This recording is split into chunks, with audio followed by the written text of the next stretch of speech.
Yo, what's up, everybody? This is Toby. Welcome to the podcast.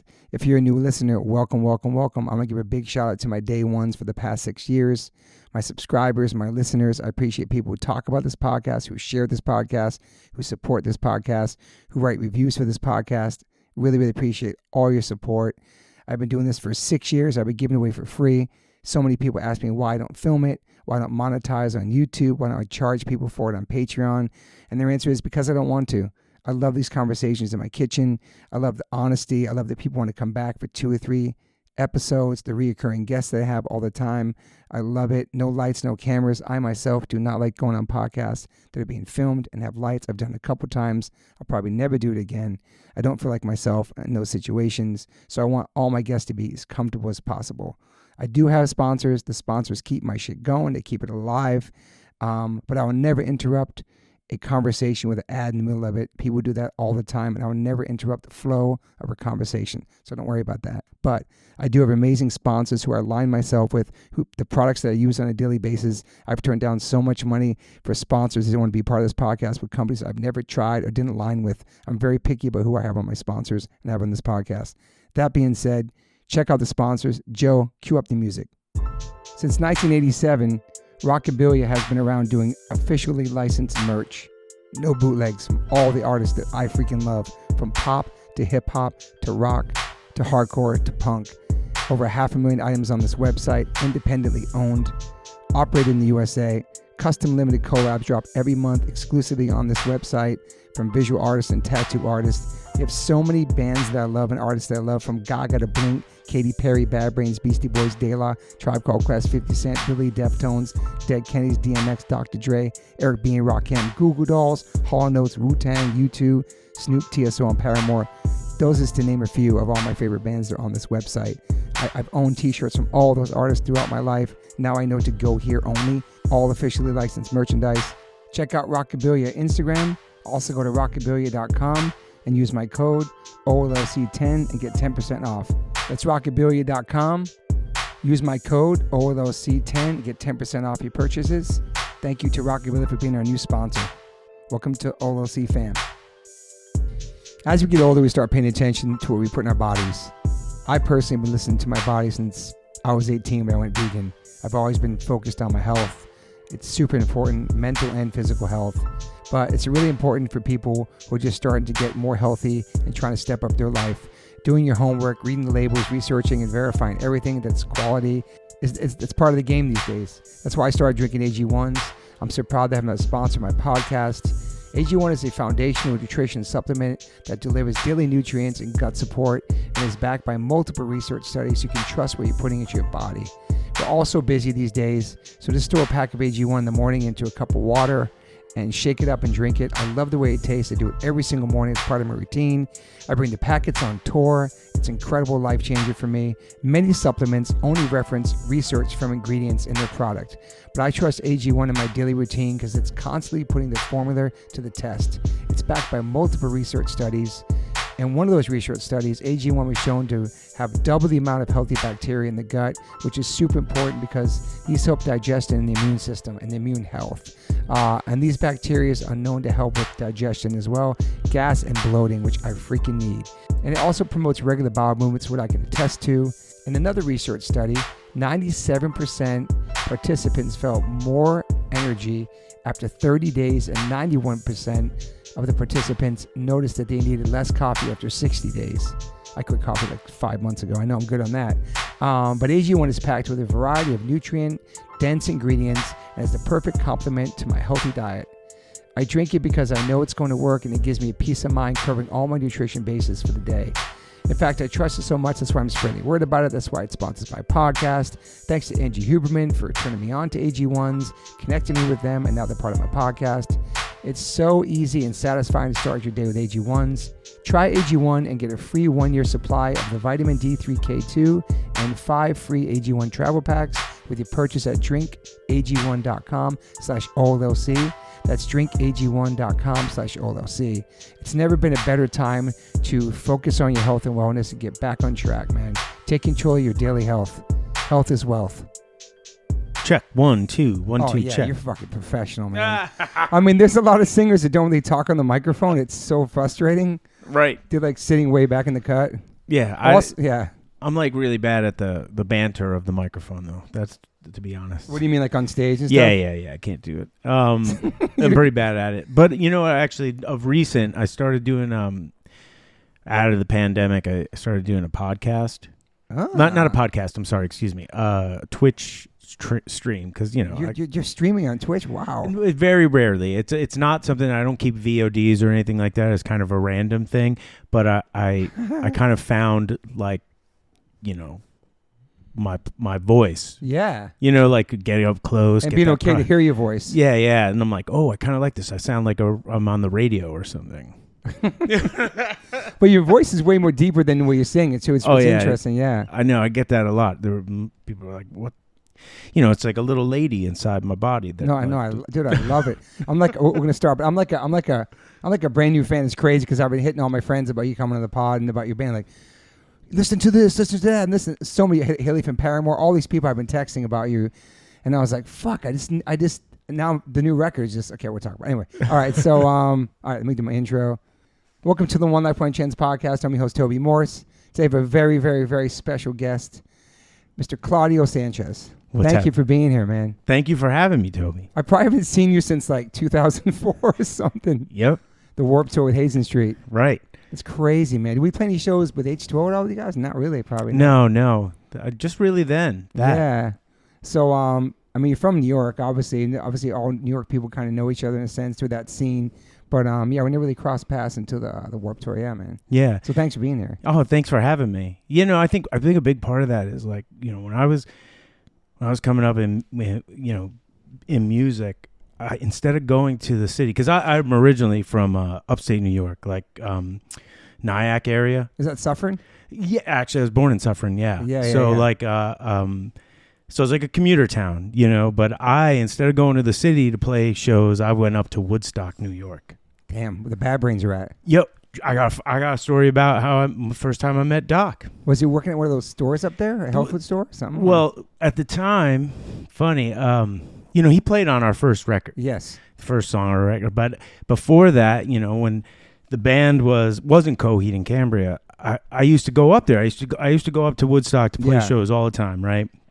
So I'd take it, and I didn't drive, so I'd take a bus up early out of school. Was this when it was Shibuti? Yeah. Yeah. Okay. Yeah. Okay. And so I went up there, and there used to be two venues outside of the community center up there. There used to be Joyce Lake and Tinker Street. And so I split school, went up to play a show at Joyce Lake, and, I'm like, I get there early, and so I'm sitting at the bar. And, like, they knew me well enough that, like, I was underage, but, like, I was like a local kind of, even though I didn't live in Woodstock. And so I'm sitting at the bar, and I'm waiting for, the band to come, do this show. And I'm sitting next to this guy who starts telling me he pioneered hardcore. Oh, my God. And I'm like, who is this crazy local? Like, and, he's telling me about the Deftones, because I think at the time in the 90s, it was in the 90s, so, like, Around the Fur had come out, and every time, like, the Deftones came through, like, Travis and I, the other guitar player in Coheed, we'd always go see them, right? Like, so whether it was in Poughkeepsie or Irving Plaza in the city. But anyway, he's telling me all this stuff, and I'm like, this guy's a lunatic. And it turned out it was Doc of Bad Brains, and I was like, dude, oh, this is wild. And you guys became friends from there on? Yeah, look, well, the guy that produced our first record, Mike, who owns a studio up in Woodstock, at the time, like, I always known Daryl lived up there, Doc lived up there, and they had a presence. Outside of that moment, like, we didn't really, like, connect. I'm a bit of an introvert, so it's like, relationships really don't go past the, like, I can't really cultivate them. But anyway, like, when we were doing that record, it was brought to our attention, like, hey, I could get Doc from Bad Brains to come play on the record. We're like, oh, yeah, let's do this. So was that intimidating? Was that having there? Yes and no. At first, it was so comfortable, like, watching him just kind of go and do his thing, that it just became fun. Like, you forget that you're sitting in this room with this legend. I just enjoyed myself to know that he was going to be a part. And certainly the first song of the first record that we were going to put out, it just felt like it just meant so much. So, I mean, as much as it was intimidating at first, it just kind of left when you realize like how cool this moment is. Yeah, it's crazy. You're allowed just to drop to somebody you just meet. Like, I pioneered hardcore. Like, nobody else can drop that line. No, I was like, what's happening here? Like, if you can say that, it's like, dude, fuck, that's amazing, man. Oh yeah, so Suffern, New York. So that's you were born. Oh, you're Italian and Puerto Rican too, right? I am, yeah. But you don't speak Spanish, I read. I don't speak Spanish. No. You never tried or no? You know, apparently I did at one point when I was much younger. But yeah, it didn't stick with me. You know, I ended up spending more time with the Italian side of my family. Wow. You know, my dad had a little bit of an issue with substance abuse, and so like, and I don't want to make that sound like it's a bad, yes, a bad thing, but he wasn't like a bad dad. So it's like, but I think somewhere in there, the disconnection with that side of the family happened because of that. That's just me kind of putting things together. Yeah. But I ended up spending more time with the Italian side. Gotcha. And how was it growing up there? And do you have siblings too? I do. I have 3. 3? Yeah, one half sister who's older than me, and then a younger brother and a younger sister. Yeah, and so growing up there, was like, what was it like growing up there? Like, was it like a suburban kind of town? Was the area like, what was it like? Yeah, I mean, it was a commuter town, you know, like, so you know, I kind of bounced around, you know, from Suffern to Haverstraw.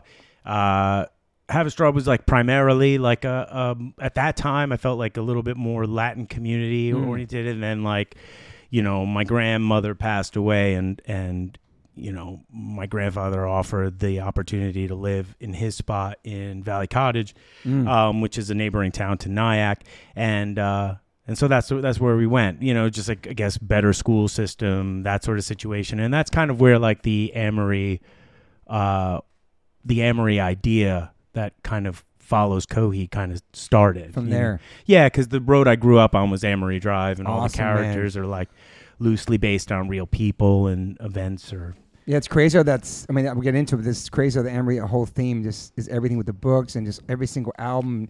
It's all connected. It's so incredibly smart and beautiful, and I learned so much about your band in the past couple, maybe like the past week, even more. Just deep dive and everything, and like how like just so creative and original. Oh, well, thanks. I appreciate that. I mean, dude, it all came from just being insecure. You know, I had really, like, when I became the singer in the band, I just didn't have I had a really hard time, like, trying to put myself in the songs, which I did. Yeah. But I basically used this characters, to hide all my stories. Yeah. It makes sense. Wow. Yeah, like Second Stage Turbine Blade. That title is taken from the part that my dad worked on in a factory. Wow.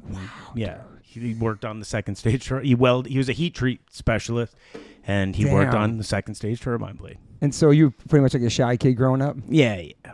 Just kind of kept to yourself. Hell yeah. No. How were you in school?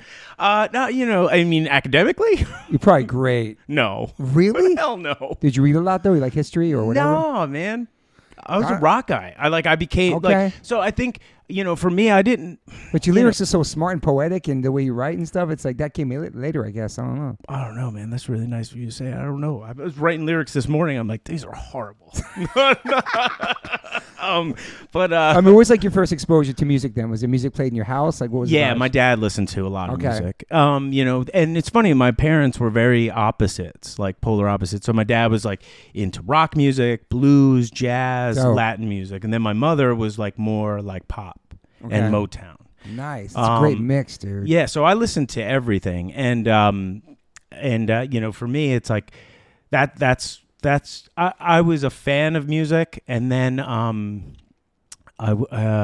in middle school, you know, at this time I'm like starting to rock t-shirts and things like that. And I met my friend Patrick, you know, in middle school, because we were the guys that were wearing the rock shirts, you know. What kind of bands? What kind of shirts? I was rocking the Def Leppard, and he was rocking Cinderella. Sick. Sick. That's awesome. So he asked me one day, he was like, hey, do you want to play in a band? And I didn't play any instruments. So I was like, yeah, I want to play in a band. Let's go. You played nothing or nothing? Nothing. I was like, I'm going to play the drums. How old are you then? Middle school. Okay. Maybe 12. Okay. 12, 13 years Had you old. seen any live concerts or anything at that point? No. Wow. Yeah. So. Damn. Yeah. So I'm gonna do the drums. I'm just gonna pick the drums. Yeah. So I'm gonna pick the drums. So, and then that gets into how I clearly picked guitar is so anyway. So we're gonna start a band, and my friend Patrick, he flyers the town looking for a rock guitar player, and this guy comes to his house to audition for our band. And I don't even have drums. I have drumsticks, and I'm pounding away on pillows and whatnot. Anyway, this guy comes in, and he starts rocking, and he's great. He's teenage dude, like killing it. And he tells us, he's like, hey, listen, guys, if I'm going to be in your band, we got to play Rush covers. Nice. I didn't know who Rush was. Okay. And I'm going to play the drums. Damn. Right? So I'm like, okay. An ill drummer in Rush. Yeah, dude, yeah. dude. So I'm like, oh, yeah, we're going to do that. All right. Anyway, this dude leaves, and he has a friend of his contact my buddy only to tell him that nothing is going to happen for us. You guys are nothing but a bunch of dreamers, blah, blah, blah, blah. So anyway, I'm like, you know what? Fuck that guy. I got a guitar in the closet. I'll play guitar. And that was it. Damn. And start teaching yourself how to play, whatever. Yeah. Wow. And ever since, and it's funny, man, the way the universe works, right? It's like from that moment on, I was like, I am never gonna listen to Rush. And then the one band my band gets compared to is Rush. How funny is that shit? That's crazy. Like, did you really not listen to him? I didn't until no way. until like we got compared to it so frequently that which is a huge compliment, by the way. Yeah, I know. But I didn't know that. I was like, Yeah. I was just so not into it. Because besides Rush, I'd never heard a band that sounded like them at all. And it wasn't trying to. Obviously, you weren't. You know what I mean? Like the comparisons, like. It's cool, but go ahead. Yeah, so I then you started fucking with them later. Yeah, but I do appreciate what they do, and they have some records that I like, but yeah, that was it. Rush was my inspiration in a strange, disconnected way. And what was your first concert? Black Sabbath at the Beacon Theater with dude. Ronnie James Dio fronting. Dude. Yeah. And rest in peace, Ozzy. As we're doing this podcast right now, it's just announced that Ozzy has passed away. And just I watched that concert a week ago. It was so beautiful. I got emotional watching it. Seeing a bunch of friends up there jamming. It was such a amazing way to be loved. You know what I'm saying? Like it's crazy, man. Yeah, man. You think all these people like, I don't know, like Prince. I feel like these people like invincible. You know what I mean? Then it happens. It's like, wow. But yeah, beautiful moment though. Yeah. So Black Sabbath first concert. Damn, Yeah. that's great, dude. Wow. Yeah, and at that time, Dio was performing Ozzy stuff, so it was like, it sounded great. Yeah. We were lucky enough, Coheed, we got to support Sabbath when they got back together with Dio. But at that time, I guess there was contractual like situation where Dio couldn't perform or chose not to perform the Ozzy Sabbath stuff. Which was interesting. Yeah, it was weird. Because was Rob Trujillo in there then? No, That was later. Okay. Yeah, and it was a sick lineup too. Yeah, but it was so good. Like when I saw them play, I think it was like 1994 at the Beacon. Damn, first big show. Yeah. And then, are you in school? Obviously, then, right? Yeah. Just in high school. Are you working jobs in school? Like, what's your goals in school? Like, when you get out, like, what do you want to do? So I wanted to be a rock and roll guy from the jump. Yeah. Are you reading comic books and stuff like that? I was. Okay. So like that all intertwines. Yeah, like I mean, I was like more into comics during my middle school years, and then as I got older, I became more focused in music. It wasn't until I started going to Manhattan for audio engineering that I rediscovered my love for comics. And at that time, it was like the sort of inception of Coheed. It's when I realized, this is how I can tell my story. So I can be honest in the music, but also kind of hide behind That's like amazing, this man. disguise. Wow. So you graduate, obviously. Yes. And what are your? So that's just music. That's your audio school after that. Okay. Yeah, I mean, but initially, dude, I worked at a pet store for a long time because it was the one job that would give me the weekends off to do. Mm-hmm. And honestly, a lot of the conceptual stuff I created for the band was in that pet store. Like really? Yeah, like like the energy source that binds the planets together is called the key work. Okay. It's like the gravity of Heaven's Fence. Key work is taken from the guy, the last name of the guys that own the pet store. And the key work is colored blue because all I did all day was clean fish tanks. And it just, so it was Dang. Like, yeah. Wow. And like the villain, you have an amazing imagination, oh, man. dude, that's the thing is like sometimes I'll realize like I don't have a bad memory as much as I don't really spend a whole lot of time in reality. You know, like I'm always kind of daydreaming, like, you know, like the villain of the story, his name's Willem Ryan, and I named him after the manager of the store because, you know, he's like telling me, he's like, hey, if you ever make a comic out of this thing, you know, make me the villain. I'm like, I'll do you that. Dude. You know, I'll do that for you. He obviously knows that now. Yeah, probably. yeah. Holy shit.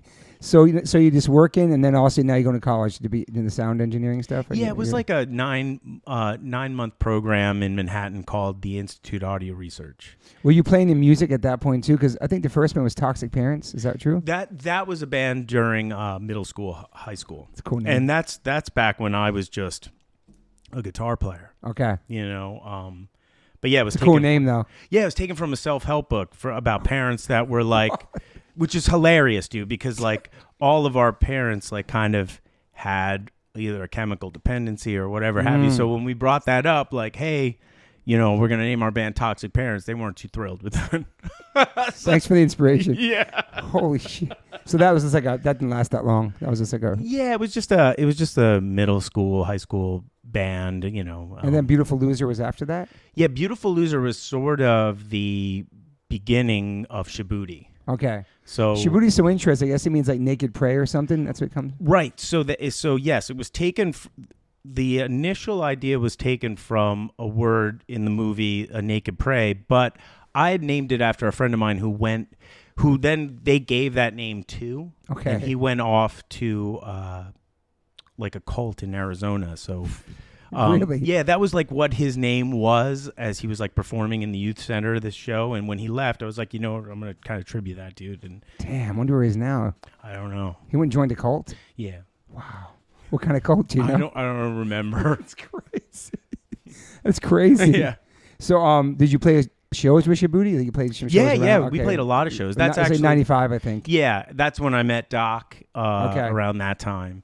You had a demo too. The first demo was like 99 maybe. Yeah, we did a couple of demos. Yeah. 10 songs actually. 10-song demo? Well, we did. So we did in a proper studio, somewhat pseudo proper studio. We did like a 10-song situation, 2 EPs, right? But we also recorded. I had a 4-track at the time. That's kind of how I learned how to write songs.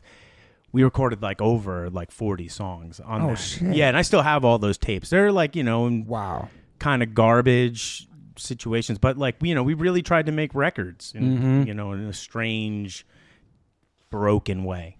Yeah. So you doing music while you're in school at the same time? Yeah. And the school, like, you know, I would just take the bus into Manhattan, A train down to 14th, and then like walk over, and that was about it. It was only like 9 months. It wasn't like an intense like 4 years. Yeah. Yeah.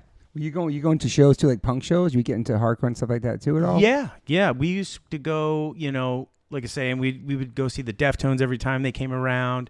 Sunny Day when they did Rising Tide.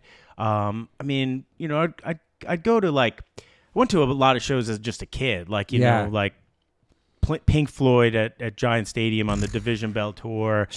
Green Day on Dookie. Wow. Beastie Boys with Bad Brains at MSG. Holy shit. You know, like I'm trying to remember. A sick one. Yeah, we. So you're going to big concerts. Yeah. And then, like, you know, we'd break off and we'd realize like, oh, there's this whole other, you know, like anytime At the Drive-In came through, we'd see them. You know, stuff like that. Get Up Kids. You know. Yeah, but you're not going to like CBGBs and stuff like that back then, or no? Yeah. I'm trying to remember exactly when. I mean, we played a show at CB's for the Equal Vision Showcase. Oh, that's cool. That's probably the biggest memory I have of CB's. Yeah. That's cool. Yeah, Sunny Day Real Estate, At the Drive-In, all that stuff's all connected. We're all connected to punk anyway. Yeah. Right. Damn. So you have the Penelope EP comes out. You have what? I got all my notes, bro. I'm on this shit. Comes out. You got the demo. Did it came out though? No, I mean, it came out. I printed like maybe 30 of those and sold them at a youth center. That's sick though. Yeah. But it's on record as something that came out because you had Plan to Take Over the World was one of the demos too as well. Right. Yeah. So that was like so funny. The Penelope EP. Who's Penelope? I don't know. Okay. I just came up. That one actually had 2 songs off of Second Stage on it. Okay. I'm pretty sure it had Delirium, wow. Trigger, and 33. But yeah, the others were like the EPs that we had done out of like the studio in Rockland County. But that band, you guys are playing with like local bands and stuff like that? Yeah. Up and down the thruway, like between Rockland and Woodstock, It's kind of cool. It's a whole different world up there, different scene and stuff. It's its own little world.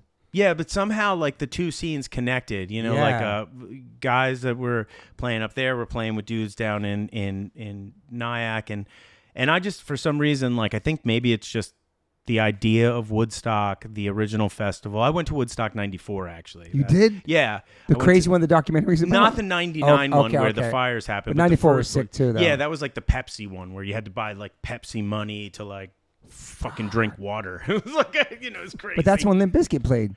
No, that's I think sure? That's the one that's 99. Oh fuck! Where there was like the fires. Oh, you went to the early one. Okay. Yeah. I went to the pseudo peaceful one. No, was Green Day on that one? No. Yes, I think they were. That's the year punk broke. Whatever, 94. Yeah, yeah. That's dookie. Yeah, and they're throwing 9 Inch Nails in the mud and stuff like that. Was that wild? You know what? It was so wild that I was like, I did one day of it, and I was like, I'm not leaving my tent. Really stayed the whole time? Yeah, I was like, I'll just hear the music from here.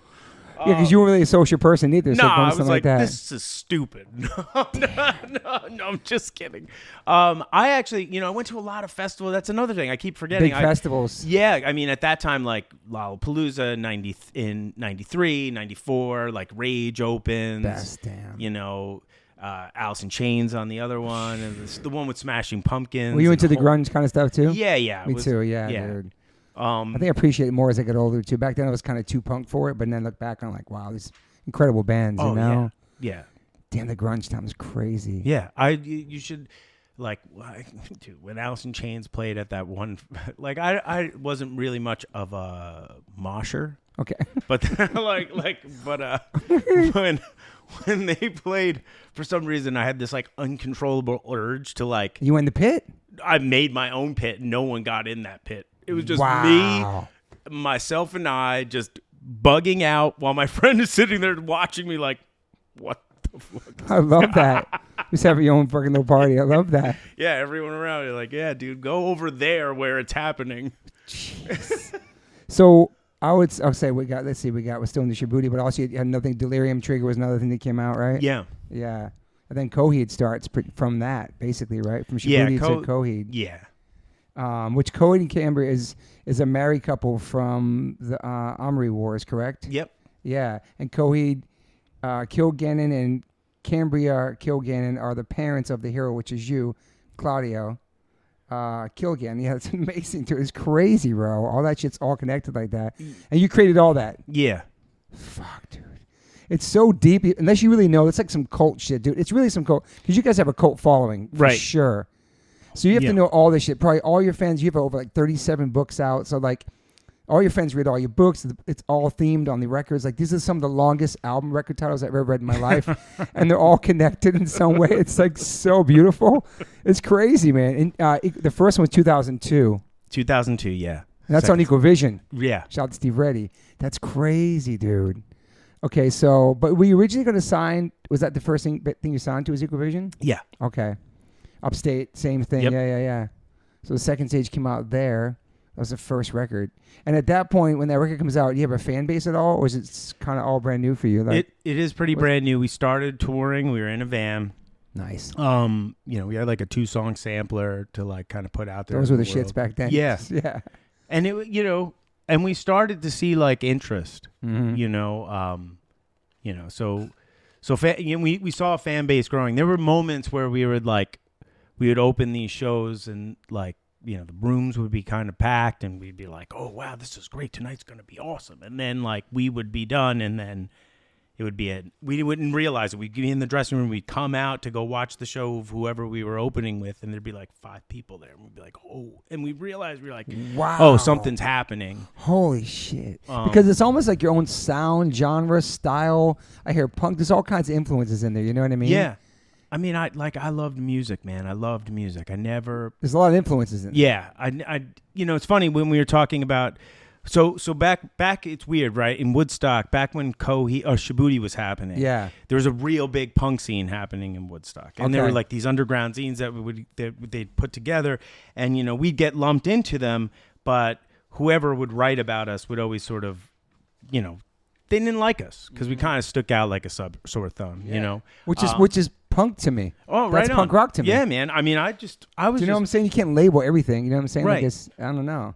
But I just, for me, it's like I always loved music, so I never wanted to be defined by an idea. Yeah. That wasn't me, No, I love that. So, and the influence is so much like from like Queen, Zeppelin, At the Drive-In, obviously, some Misfits, Sunny Day Real Estate for sure, Rush, Pink Floyd, At the Drive-In, Queen, a bunch of stuff in there. Like Tool, is everything. It's all mixed. It's like, I don't know, but I'm so new to it now. But the new record, like I love, we'll get into it, the ballads. I love all that stuff. Your voice, I love how like it's so mellow on the new record, then it gets so intense. One song sounds like a ministry vibe. Like the highs and lows of the new record is it's like all peaceful and calm and like beautiful and emotional. And then it's like fucking driving. You know what I mean? Yeah. I love that. I love that dynamic. Maybe it's always been like that, but I went back listening to the other stuff too. Like even Adam Blake was telling me today, my bass player was like, "You have to talk about this record." I forgot records. We'll get to it. But anyway, there's so many of my friends who were fans, and I always knew the name. I always knew you and the Warped Tour. But then when I finally listened, I'm like, "Fuck, dude," because I heard the word Rush throughout the years. You know what I mean? But it's beyond the music because there's a whole story here. And talking to you now, it is your armor, like vicariously living through these characters to express yourself because you are an introvert. But when you're singing this way, it's not really coming from you. So it's awesome, man. It's so smart, dude. Like, are you nervous on stage still? Only when the music's not happening. Oh yeah, so when you have to say something in between. Yeah. It's like you don't talk to the crowd like the youth crew bands. The next song goes out to my friend. Like that. You're not looking at the crowd, nothing. Yeah, I have a hard time. Of recent, honestly, I've been listening to more other artists, the way they do those moments, and I'm trying to take notes to play that role a little better. Yeah.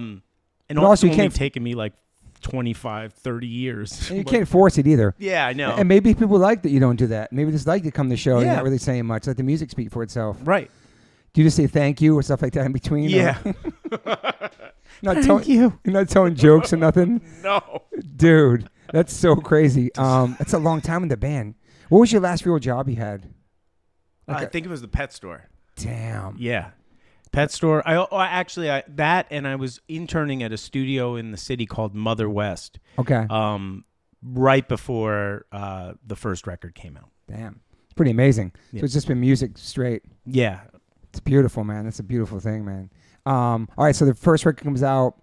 They start getting named. People start getting a buzz. People start coming to see you, opening up for bigger bands. You see, they feel the energy, all that stuff. And then you got to do a bunch of tours. It's only 2003 to 2002 to 3. It's only 1 year in between each record. Wow. Start banging those records out, huh? Man, I write that's just... I mean, there's a moment... there as we get later into it, there are moments of time, but writing music is just... It's just what, I wake up at 5 o'clock in the morning. The first thing I do is go in my room before my son wakes up, and I'm writing. Wow. Yeah. It's always flowing. There's always stuff coming out of you. Yeah. I just find a lot of comfort in and release in that expression. It helps me. Therapeutic too. It is, absolutely. Wow. So you never run out of things to talk about, especially when you're not just talking about you. You have these characters that have these other lives that are living that people are reading about. They're trying to follow what's going on with these characters, so you can create anything you want. It's amazing, dude. Yeah. Right? It is. It's tough because a lot of it is very much based after where I'm at in my life. Totally. So sometimes I try to force the concept as like the nucleus of the song, but most of the time it's really about where I'm going, where I'm at in my life, and how that's going to help sort of inform the story. Yeah, I wonder how long it took for the people to realize, like the fans who found out about your band, like this journey of all this stuff connected. Like after the first and the second one, okay, we're getting it. Then they start, okay, there's a whole thing here. Yeah. Do you know? Dude, like the first few records, right? So all of them have a numeric value to them. Second Stage Turbine Blade is the second. It's the second part of the Amory War story of Coheed Cambria. Yeah. In Keeping Secrets of Silent Earth 3, third part, Good Apollo, I'm Burning Star 4, fourth part, chopped into 2. And then Year of the Black Rainbow, which goes back and tells the story of Coheed Cambria, year being singular, year 1. Damn, dude. It's like some Star Wars shit, man. It's some other, you're a big Star Wars fan. But yeah, I mean, so the second record you have like Blood Red Summer and Favorite House Atlantic. These are pretty good singles for you at that point, right? Yeah. So it's popping off radio and stuff like that? Yeah. Damn, and that's still on Equal Vision, okay. Yeah, and that's when the majors start becoming invested. Vultures are coming in. Yeah. And so they picked up, Columbia picked up, if I remember correctly, they picked up that record in keeping. Yep. And serviced it. So they bought you out of the contract, whatever. Yeah, okay. And worked Favor House Atlantic. Yeah, and then the 2005 when it goes it's platinum at this point, the Good Apollo one, correct? That's the one with Welcome Home and The Suffering. That's the banger too. Yeah. Everybody's like, let's do The Suffering. That's the great. The guy who produced this podcast loves you guys. Like, dude, The Suffering is a perfect song. Listen to this song. He's from Queens. I listened to it. I was like, yo, it's a banger. Yeah. So that's the song that kind of popped off there too. Yeah. So then everything kind of changes for you at this point, like the tours, everything, right? Yeah, like, Are you in the bus at that point? I think we're just getting into the bus. Sick. Yeah. It's the best feeling, dude. I know. A van to a bus. Well, we went from a van, then we were like, let's treat ourselves to the rentable RV, like the. Oh yeah. And those are rough. They can be a little rough. They were rough, and we did that for a while, probably longer than we should have. There's like some weird shower in there, probably too. Not even. Okay, it was like there's kind of a bathroom, but like it's just like a box. But it's next level from the van. Yeah. There's space. You can sit in like kind of a lounge area. When you get into the bunk, you good sleeping on the buses, the bunks? I love them actually. I love that shit. Yeah, dude. it's like I sleep coffin. the best. Yeah, sleep the best on Sleep overnight, wake up at the venue next day, the whole day there. It's a game changer, dude. Yeah. So now you're on that level. Now the singles are coming out, and now you're in Columbia Records. Are people back then? Did they give a shit about independent to major? Is that a time where people cared about that? Was that the sellouts go to major? People care about that shit back then? I think we were too fucking weird for anyone to care. I think so too. We caught it worse because we're like the punk band going to MCA, so we were like the sellouts for doing that when all of our friends were doing it. But yeah, you weren't really like it's a different world. Yeah, it was like the world was like, what is that? Get that the fuck out of here! And then we're over here, and they're like, what is this? Get this the fuck out of here! So, but people buying it and loving it though. Yeah, no, absolutely. I'm not. I just sometimes I feel like we're such an oddity. Like we are very much like our audience. Like I feel like that's what really kind of connects us. It's an extremely like feels very outsider. Yeah, it's very black sheep. It's very punk. It's very you can't put you in one box. You're your own thing. You're your own community. It's like it's kind of sick. It's like you don't really have to like try to conform and fit in like with different scenes to like not be yourself, right? So you're writing stuff from the heart. It's like. It's pretty cool. You created your own lane, like your own thing. Yeah, that's really nice of you. And you can still be creative and be yourself and express yourself, but people love it and get it and are connected to it. And you're not trying to make a hit song or fucking have street cred or any of that shit. You know what I'm saying? Yeah. Man, being in a hardcore band sucks, dude. There's so many fucking rules. I wish I was in Coldplay all the time. It'd be so much easier. Me too. You know what I'm saying? Are you a Coldplay fan or no? No. I mean, I don't know much of Coldplay, but okay. I'm a fan of Coldplay's success. Okay. Respect. Huge, man. Crazy. Yeah. How was your life changing at that point? If you're on a major, like obviously finances, everything. Are you starting to make real money in the band at that point? Yeah. Now it's like you're leaving. How old are you then? 20 some odd, 25, maybe 23, 24. I'm not entirely sure. I can't remember. I think that might be about right. But yeah, like, I don't have to go to the day job anymore. I don't have to ask for a significant amount of time off to go tour. Yeah. It's full-time touring. Yeah. The record cycles, you're going out doing the tours, coming back, doing the record. Totally. Damn. which is it's wild, a grind, man. though. It is a grind. I did, back when it's funny, man. When we did In Keeping Secrets, Second Stage, most of In Keeping Secrets was already written. Okay. Because I just kept writing. Like we would go out in support of Second Stage Turbine Blade and open that set with the song In Keeping Secrets. Okay. Before that, way before that was even an idea, that record. Damn.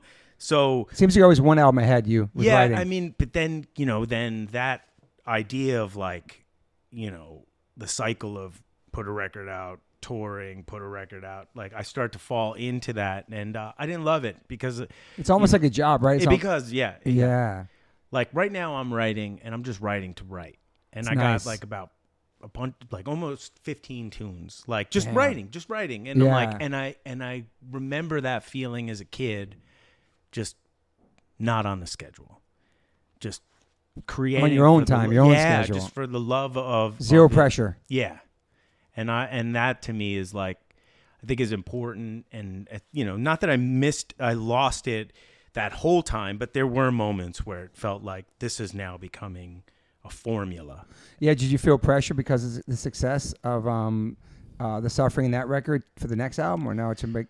You're not trying to write hits. No, but it's funny, man. At that time, it's like, so when we released Good Apollo, we, as a band, this was the first time we had met resistance from a label. Like, because, we were kind of an oddity, and they were like, this thing is working. Let's not break what's, not fix what's not broken, if that makes any sense.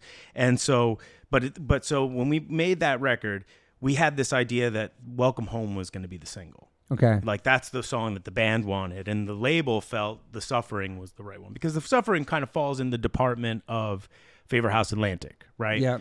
So, so that was the first time we had like kind of butt heads with a label, and so they were like, okay, well, we're gonna do Welcome Home. We're gonna do it as a soft single, which means we're gonna play it up till the record comes out, and we're gonna switch singles. Oh yeah. And so we're gonna switch it to The Suffering. So it was just, and a lot of weird stuff happened at that time. Like, I remember my idea for The Suffering, if it was going to be a single, I wanted it to be like a stop animation in the vein of Harryhausen, and like there was just no time for that.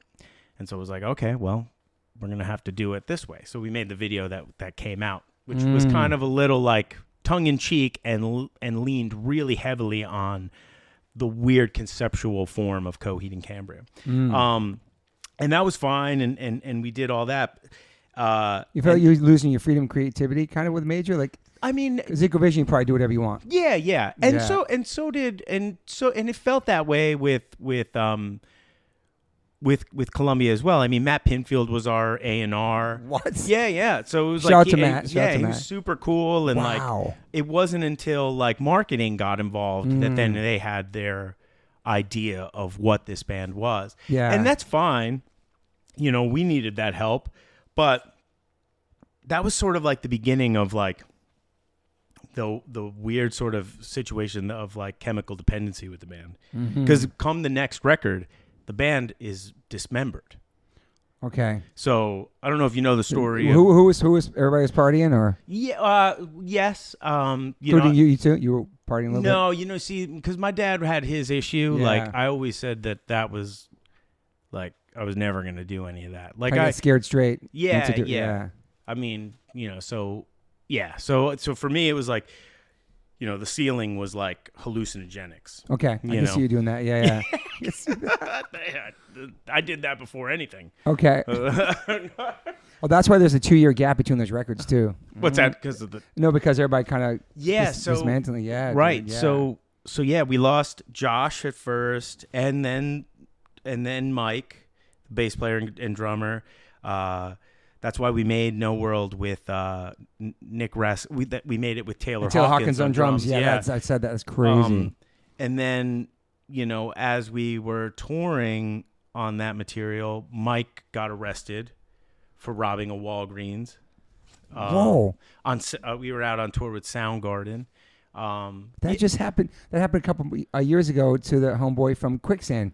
Oh, really? Yeah. Oh, yeah. Okay. Yeah. Wow. Yeah. So interesting. Yeah. So that sucks. So yeah, like it was just a really it was a weird time. Here was this major label release. We were going out and supporting like, a single in Europe, but the band couldn't make it because shit was going down. Yeah. And then, Travis and I tried to pick up the pieces. We did the best we could. That's why that record is called No World for Tomorrow. Because to me, it was like, it felt like there might not be a tomorrow for the band. Wow. And how was Taylor Hawkins? A cool working with him? Oh, yeah, absolutely. He made it so much fun. Him and Nick Raskulinecz. Like, oh, Nick. Okay. Yeah. So it was like, we were just having such a hard time, but we were still persevering. We were pushing through all of it.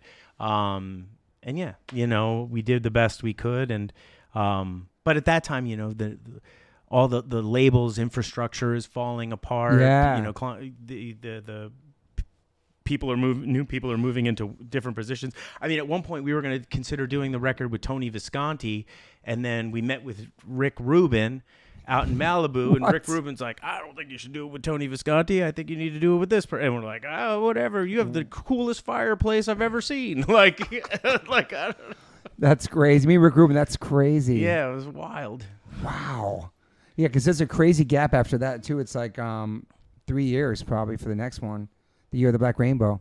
From the Go to Apollo one, too.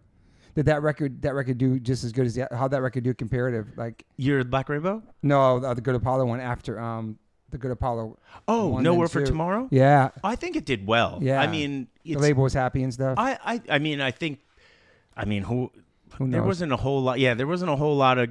I feel like all the label changes too. Yeah, right? That's what I mean. It's like everybody was like, yeah. I think it was I think so. Yes, I think it had good songs on it. I mean, it's funny. Like sometimes Josh will tell me because it's the one record he didn't play on that it's his favorite. Nice. He's like, "Why didn't you write those songs when I was in the band?"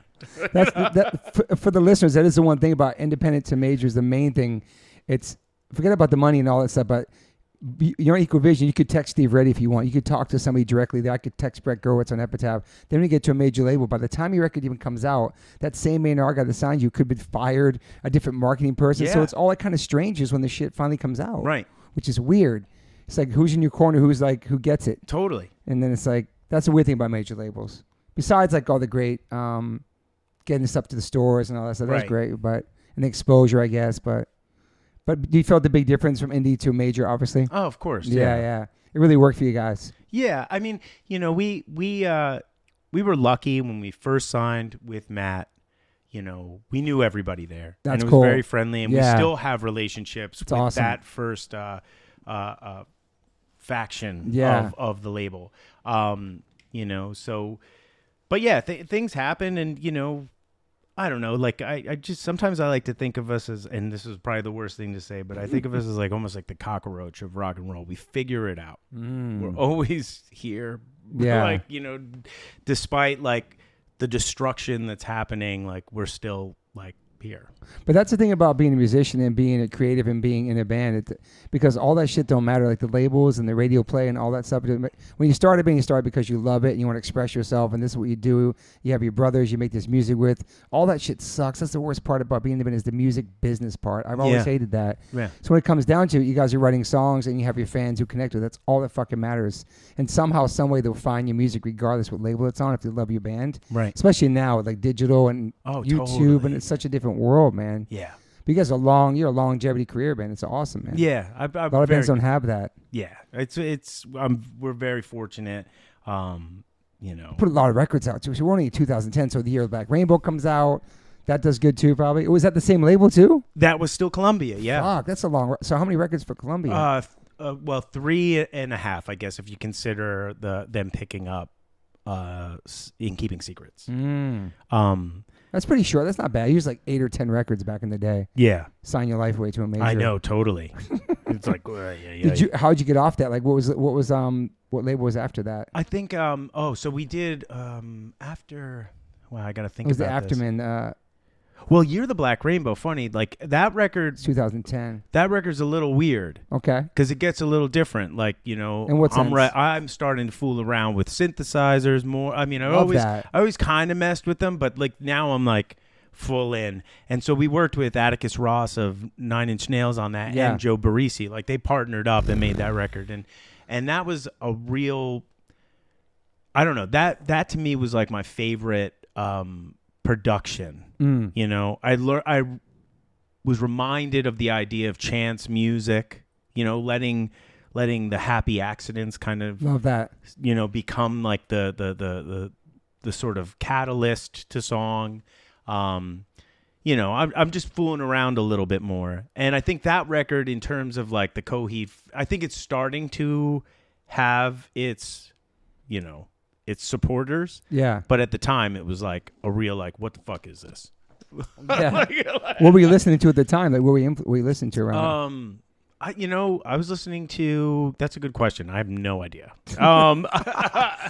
Something with that stuff in it. Yeah. I mean, I'd always liked the idea of programming and fooled around with it to some degree. But this time I was like, you know, I had done another project of mine, which was like a lo-fi bedroom thing, actually around the time of Good Apollo 1, called The Prizefighter Inferno. And that was like that's out there, real like broken acoustic programmy stuff. But like now I'm like, at this point, You're the Black Rainbow, I'm like, I'm going to incorporate that stuff into the band, you know? And so, that's cool. So yeah, so it was just different, but you put a couple things out with The Prizefighter Inferno too, right? Just 2 records. Yeah, so it's like you're experimenting through that, then you bring that back to the band. That's cool. I remember, I feel like Boxcar Racer did that with Blink-182. They changed the whole thing once they came back from that side project. Oh, right like on. The other influences came into the next version of that band. Yeah, I mean, I think it's, you know, for me, it's like I try to keep the lines pretty defined because, you know, if I'm going to do a side project, it's like it shouldn't sound like no, Coheed, not at all. You know, but you know, I think when I was doing that record, I was like, you know, there's a way to incorporate this element into this band without like it being so connected to that, you know? Yeah. Yeah. Damn. So as you're putting these records out, when do you realize that people think you sound like Rush? I think day one. It's day one. Like, you know, did it get you mad back then? Yes, because of my connection to Rush. Yeah, I know. I was like, what the? But we would get that, and we would get another band called Into Another. Of course. Yeah. That was, oh shit, that's right. Richie's voice. Damn. Into Another's sick though. Yeah. Dude. Yeah, and I liked that because I didn't know who that was, and I started to good listen band, to right? That. Yeah, they're cool. So. Damn, that's another one. You're right. Yeah, so we would get that and Into Another, and but yeah, so yeah. Good compliments though. Yeah, I think so. I mean, now actually, as an adult, I mean, eventually we went and saw Rush play. Oh, because the bands happened to cross paths, and they were doing like their moving pictures. I'm sure they knew about Coheed for sure, dude. Yeah, they probably also knew that before that moment that I was just like, I hate Rush, like all over. Were you saying that? Were you saying interviews and stuff? Yeah, because I was like, I wanted to be distanced from that because of my negative introduction to that. But nobody knew about the negative introduction. No. Damn. But now you're cool with it. Yeah, I'm cool with it. I only wish we could be like, you know, be Rush, the new Rush for the world. This is a great band. They got some amazing albums too. Yeah. I didn't really fuck with it too until I was like later on in life too. Yeah. But now my son like plays Tom Sawyer and the drums in the garage. Oh yeah, like that? He loves Rush. Dude. Oh wow. He got me back into him, to be honest. Yeah. Because I remember them since I was a kid either. All right, so now this is like a full time 2010, 2012. The Afterman's out. Ascension, the other domino of Destitutes. It's fucking craziest names. I love the names, man. It's pretty amazing, dude. There's a lot of thought into everything, man. Yeah. No, it's cool. It's like so original. I've never seen a band in my life that had any of the stuff that actually you have so much care and heart about. You know what I'm saying? Like it's a real, like you put a lot of thought into it. Yeah. So let's make a record to put it out and go on tour. Let's continue this cycle. Let's just keep making records and go on tour and make money. You're just like, no, this is like really like thought out. You know what I mean? It's like I said, it's organized. Like, it's a lot of it has to do with my life. So it's like, so You're the Black Rainbow to No World for Tomorrow. That's like the Coheed and Cambria story, right? Yeah. And so that's finished. When You're the Black Rainbow is completed, the concept is, in my mind, it's over at that time. So then Afterman, you know, we bring Josh back into the band. Mike leaves because of his situation on Soundgarden. And I'm contemplating, well, how do I keep the story alive if I want in another record? Yeah. So the Afterman is loosely based on it's a little bit of my grandfather who bought the house on Amory Drive that the whole sort of concept is written about, but it's also an experience that my wife had. Okay. So my wife's good friend passed away in a racing accident, and she found out on the internet. Wow. And so the song Afterman is about that experience, watching her learn about this in real time, the passing of her friend. It's heavy. And so, wow. And so the Afterman, that became the concept of that record. I mean, it was very much about that time in my life, but the concept behind that is, okay, well, if my grandfather is the person that purchased the house, then he is the creator, in a way, of the concept. So he is the guy that discovered it. So I started thinking, okay, well, he's the guy that discovered the value of the keywork. Well, what's the keywork that's binding the planets together? Dude. It's the afterlife. And so characters like Domino the Destitute, Hollywood the Cracked, these are entities that he comes in contact with when he enters the keywork, and they're unrested souls that continue to relive their experiences in life because they can't ascend to the next level of the afterlife. So there's two levels. There's the mono in the story, the mono and the Samaritan, right?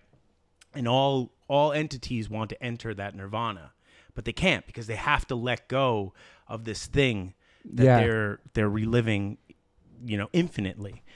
And so when they see Cyrus enter the keywork, sorry, I'm going all over the place, Toby. This is sick. I love this, dude. When they see Cyrus enter, they see it as a conduit back to the planet. So they possess him, and so he relives their moments in those songs. Domino the Destitute, until he meets two entities that save him because he's getting plagued by Domino, Hollywood the Cracked, Vic the Butcher. And then Century the Defiant comes through and sort of helps him, and then Evagria the Faithful descends from the Samaritan and helps him shed those entities. So anyway, Cyrus returns back to planetside to find that the time that he spent up there, very, very interstellar, like that he's been up there for actually quite some time. What feels like 20 minutes to him is a few years on the planet. And he realizes his wife has moved on without him. She thought he was dead, and she's now impregnated with, and so he gets into this car accident with her. Now this song on that record that's about the car accident is called Gravity's Union, and it's really just about my fear of driving. Okay. I'm afraid that I'm not a great driver. Me either. Yeah, I don't drive at all. That's Me why either. I really love. I don't even own a car. Dude, my wife has the car. Me too. I own the Subway. No. Dude, this is amazing. Okay. Yeah. So I my fear is that if I drive, I'm just such a space case that I might be the guy that kills her. Okay. And so that's what happens in Gravity's Union is this character, like he learns about this his wife being impregnated, and it's such a shock to him that they get into an accident and she dies. And now Cyrus realizes that his wife is now in the mono. Okay. And wants to do right by her to allow her soul to ascend to the Samaritan. So he returns to the keywork. Now, Afterman ends and we don't know what happens to Cyrus. Okay. Vaxis 3, though, is of the father of make-believe, is the continuation of the Vaxis story arc, but Cyrus returns in a window of the waking mind, and Vaxis 3 is basically the sequel to the Afterman. Wow, dude. Okay, first and foremost, two things. What the fuck is wrong Will with this ever be a movie of all your records together? I mean, I wish. Why can't you? Dude, why don't you make it? I mean, we'll see. I mean, I always... later on in life, you put whenever the band's, I don't know when the band's ever going to end, probably not, it might not, but if it does, or whatever, like a whole animated story of all this intertwined, it'd be so sick. I know. I know you dream about that, no? I do, absolutely. I mean, one of my dreams, dude, to be straight, is, so, I learned about Star Wars. I learned about all these great things probably because of my parents. They sat me down in front of a television. One of my favorite science fictions of all time, by the way, is a movie called Krull. Have you ever seen this What's movie? it called? Krull. Okay. Krull. I'll check it out. Right. It's not. It's okay. It's like, back in the 80s when you wanted Star Wars, the TV gave you Krull. Okay. And it's kind of cool. It's cool. It's like a medieval like fantasy / science fiction. Anyway, like there's this moment in my mind. I'm sorry, I'm going all over the place. I love this, of my dad taking me to Woolworths to buy the board game. Like it just happened to be there, and I was like, I love this movie.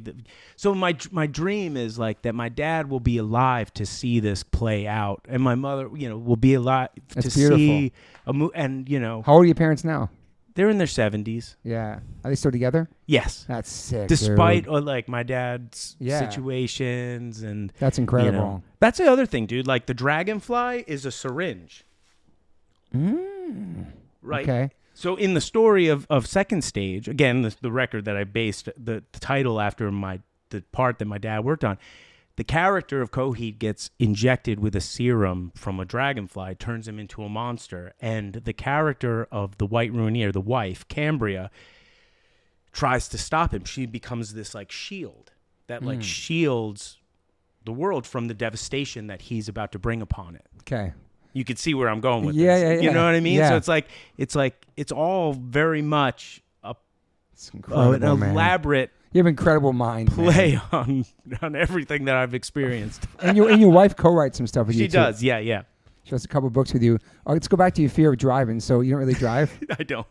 You never car, so upstate you don't drive anywhere? I will drive upstate when we're upstate because I kind of know the lay of the roads there. But what's your biggest fear of driving? Just spacing out? Yeah, I mean, I hate driving. I get so shook because I moved from New York. I didn't drive my whole life till I was 36. I got my license. I was 36 out here, and this is a brutal place to drive, dude. Oh yeah, I can't do highways. I do nothing. So yeah. My son's pretty much takes me places. He has a car. My wife has a car. I walk everywhere. Anyway, go. No, I walk everywhere. I love walking. Me too. Yes, it's like I miss that about living in New York. Oh, it's the best. It is absolutely the best. I will walk for in the city, you mean? Yeah. Yeah. Yeah. Like and I do a lot of thinking. I do a lot of creating, just walking, Yeah. I think it's beautiful. It is, it's the one thing I missed when I lived upstate. Mm-hmm. It's like, where the hell was I going to go? I lived in like the way deep country. Which is nice and peaceful. Yeah. But like, there's something weird about being in the woods. I feel safer in the sound of the city and the energy of the people. Me too. Living on the woods, it's like, it just seems scary. I don't know. It's just too quiet, dude. Yeah. And like I would leave my wife, and my wife would not be down. Like she'd be like, I believe it. Yeah, she's like, what the, It's scary. Yeah. Damn. But yeah, just seeing it, maybe it's like the grass isn't always green. I have a lot of friends upstate New York. I'm like, looks so cool. They have like a pond in the back and the trees, but it's like, I don't know, man. Driving so far to the store, just whatever. Like, I don't know. No, man. I love the city, man. Dude, I just walked to my neighborhood like market, like a block away. Put the stuff in a bag or a roller bag. It's just the convenience. It's beautiful. I get it. Like some people, I don't know how you do it. It's like, well, it's everything subjective. Mm-hmm. You desire this one thing from life that I don't. Yeah. You think you'll be in New York forever? My wife and I do. It's awesome. And I hope, yes, I do. My fear, however, are the stairs. What do you mean? As you get older? As I get older. That's a crazy thought. That's great. Yeah, going upstairs. I know. I'm just like. But you're a New Yorker for life, dude. Yeah. I'm like, I walk up my stairs now, and I'm like, we're lucky. Like before the pandemic, we got a house. Just right before, like we like closed and then everything shut down. We're like, oh wow, this is crazy. You're very lucky. Yeah, we were lucky, and but that was it. We were committed to New York. We were like, we want to be here. This is the place for us. It's inspiring for us. Like, it got smashed too by the pandemic. Oh, that was hard to watch that for me. Like people in the buildings. It's just man. Yeah, that was a scary moment. Yeah, it was. I mean, Yeah, so but we were lucky because just before that we were in an apartment a few blocks over, so it was like, so we actually now had space, so we were very fortunate. Does your wife try to get you to drive more? Not really. Okay, I mean, my wife gave up too. Yeah, she'll say stuff, but I don't think she really wants me to. Yeah, because I drive like under the speed limit. I'm like an old lady driving, and that's even worse to do that, to be too serious about going. Yeah.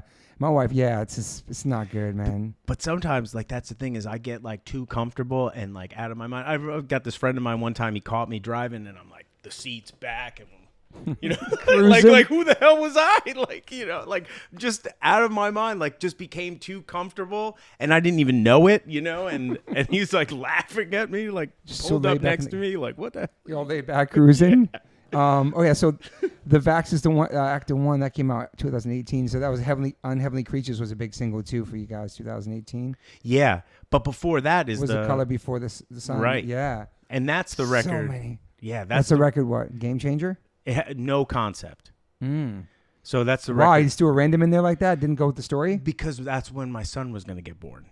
So the Color Before the Sun was a play on, like, the idea of the feelings before my son.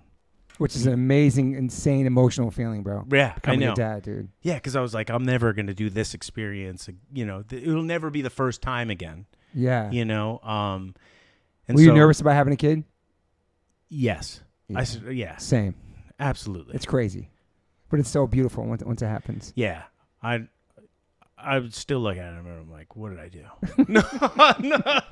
It's crazy that we make humans, right? We don't own the humans, but we just get to raise humans and put them out to the world. I know. It's beautiful, but it's scary. Yeah. Dude, there's a song on there. So before he was born, I wrote a song called Atlas. His name is Atlas. Great name. It's a cool name. And it's primarily about, like, how much better he'd be. I'm a nut. How better off he'd be that I'm going to be on tour. Because it'd be like just a crazy person. What? It is hard to leave, though, man. It is. It's hard, dude. Yeah. But it's incredible to come home, though. It is. Do you know what I'm saying? Like, have somebody miss you like that, unconditional love. Yeah. So were you on tour when he was born? You were maybe no, not. I was home. Yeah, there's a couple years off from 2018, 2022. The albums. Yeah, like this is dad life. Yeah. And the pandemic, all that. Yep. Damn. Is he into your music? Does he like Coheed? He does? Yeah, he comes out on tour. Wow. Yeah, like, so because my wife and I work together, like, it's awesome. And he's our only one, like, you know, we're afforded the luxury, you know. Same. So we're very lucky. He loves it though.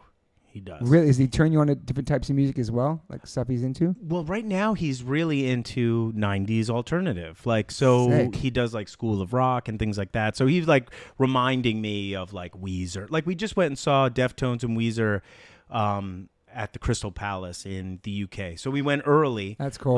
Because Coheed was working out there. So my wife, I wanted to see the Deftones at MSG. Didn't happen because we were out, you know. So she proposed, like, why don't we go to Europe early? Because Blaze works with Hi-Vis. Great. She's like, why don't we go out there early? Atlas can see Weezer, which I love Weezer too, but Atlas is like, that is his band right now.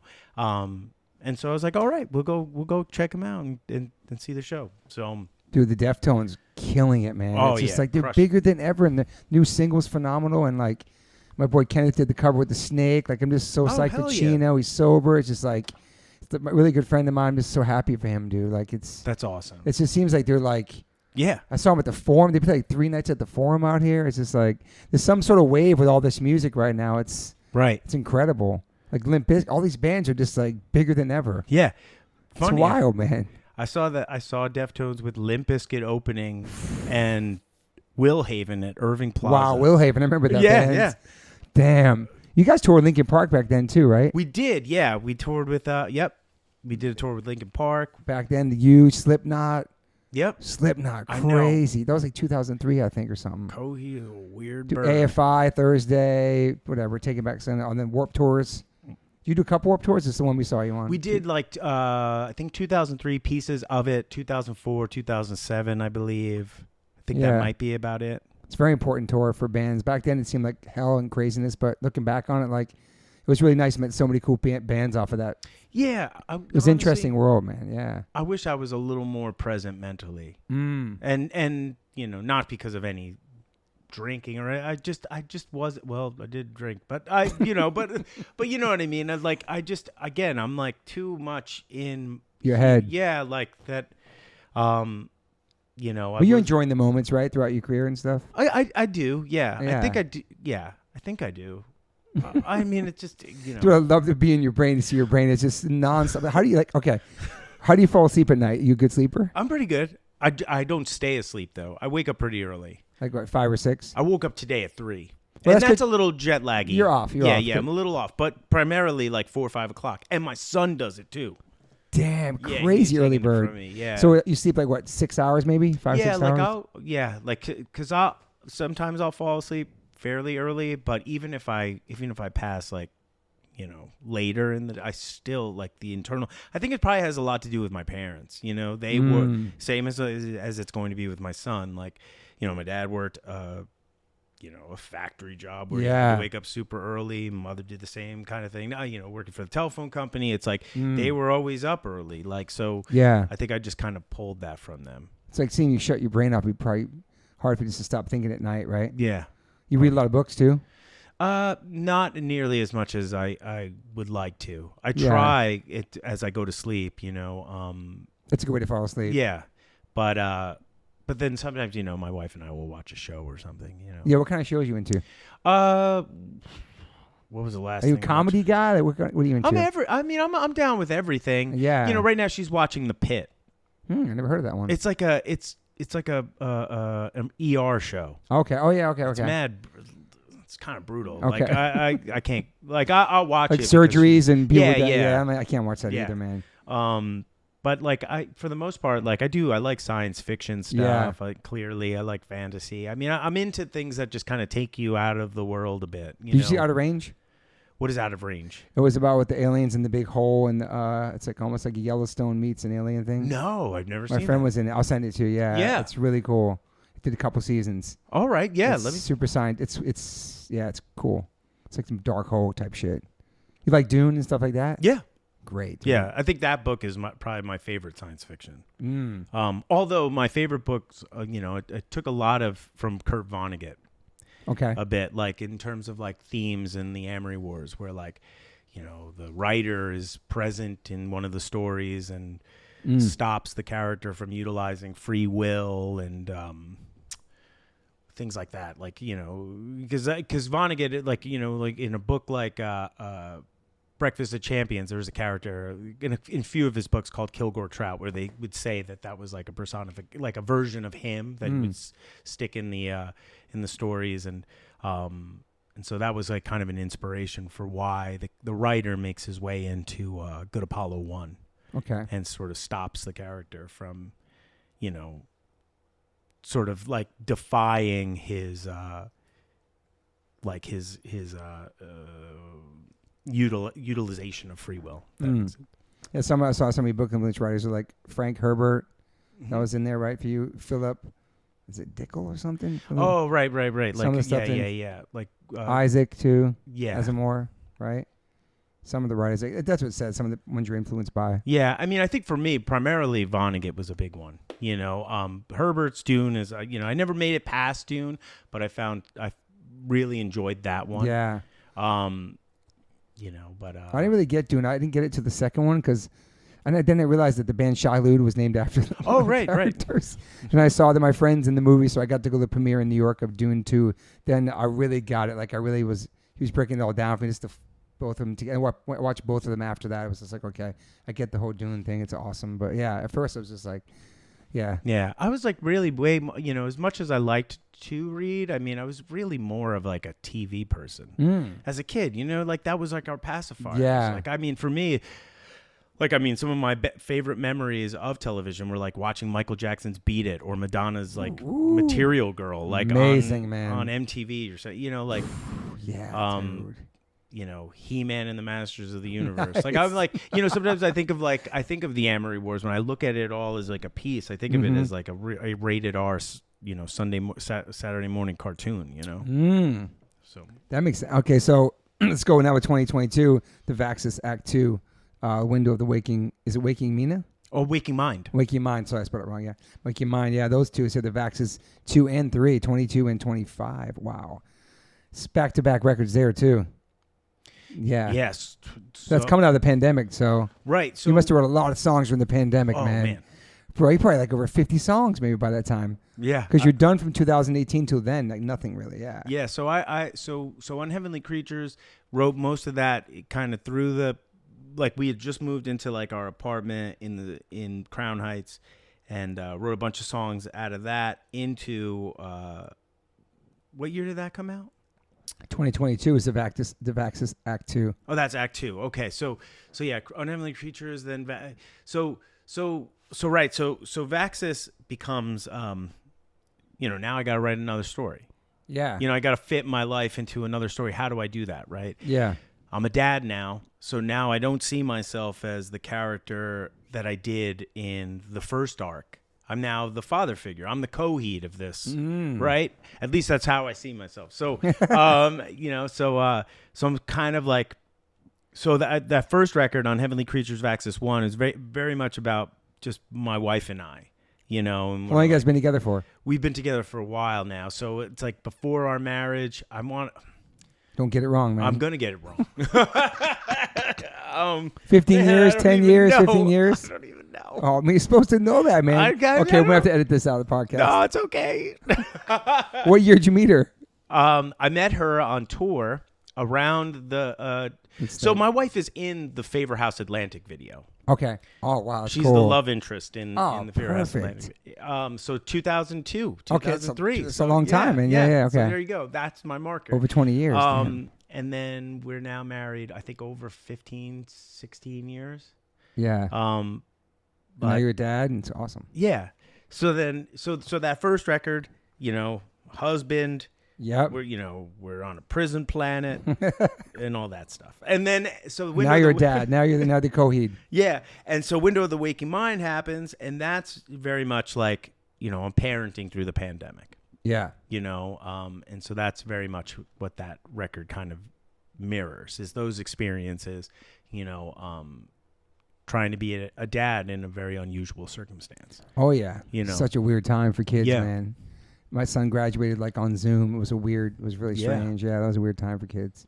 So you become a parent, obviously you become a dad, and that's amazing and scary and exciting, and you enjoy. Obviously, it's been great being a dad, right? Yeah. It's a life changer, man. Yeah, man. My son's into music. He's got a couple of bands. Oh, really? Well, yeah, he does. So he's got two. He's got one that's called The Shoe Show, and he's cool name. And it's more hip hop. Oh shit! So I helped him make the music. So he's got two songs, and they're on Spotify. What is he rhyming or no? Yeah. What? But he's a kid. That's fucking amazing. Yeah. So your son's an MC, bro. Yeah. But then Zay has got another project, a rock one with Travis, the other guitar player's son. Oh, that's cool. Called Rock Extraction. But the Shoe Show, they have a video on YouTube. Dude, I gotta see this. Had to make man. a video. It's great. Yeah. And what kind of hip hop is he into? He's got. I don't think he. I think he doesn't realize it's hip hop. Okay. Because he's like, no, it's a rock band. I'm like, but he's rhyming? Yeah. That's cool, man. I mean, it's it's cute. It's really cute. Yeah. But yeah, they got a song about maple syrup and another song about honey mustard. So that is amazing, man. I gotta hear these songs. Yeah. And then the rock project has a song called "The Final Devil," and they were working on another one called "Distorting Death." So it's like very it's. That's cool though. It's cute, and I love it because it's like it's something that we connect on, and I can sit in the room and help them put together. Yeah. So yeah, it's pretty rad. That's amazing. So he's 11 years old now. Yeah. So cool. All right, so are we getting to the father make believe now? I guess so, dude. Okay, this is my first full Coheed record that I've listened to ever since I knew you were coming on Confirmed. I listened to it every day working out. I mean, I have all the tracks. The first one, the Yesterday's Lost, right? The first one, right? It's like a mellow kind of like it's like a ballad. It's beautiful, man. Your voice. Also, one thing, your guitar playing is sick, bro. You're like an underrated guitar. I mean, people probably know you as a great guitar. You're incredible. You like when you talk about Prince, who's like amazing singer, and then he plays guitar too, but nobody talks about the guitar playing. Your guitar playing is amazing, man. I'm sure people know you as a great guitar player. Oh, that's really nice of you. I mean, it's like, dude, you're an amazing guitar player. The Goodbye Sunshine, just the whole thing. Search for Tomorrow. I like the whole everything about the record, man. Another one that stands out that I really, really love was The Corner of My Confidence. I love that shit, bro. It's super emo, dude. I'm an emotional person, so I love like stuff that like I can feel it when I listen to it. You know what I mean?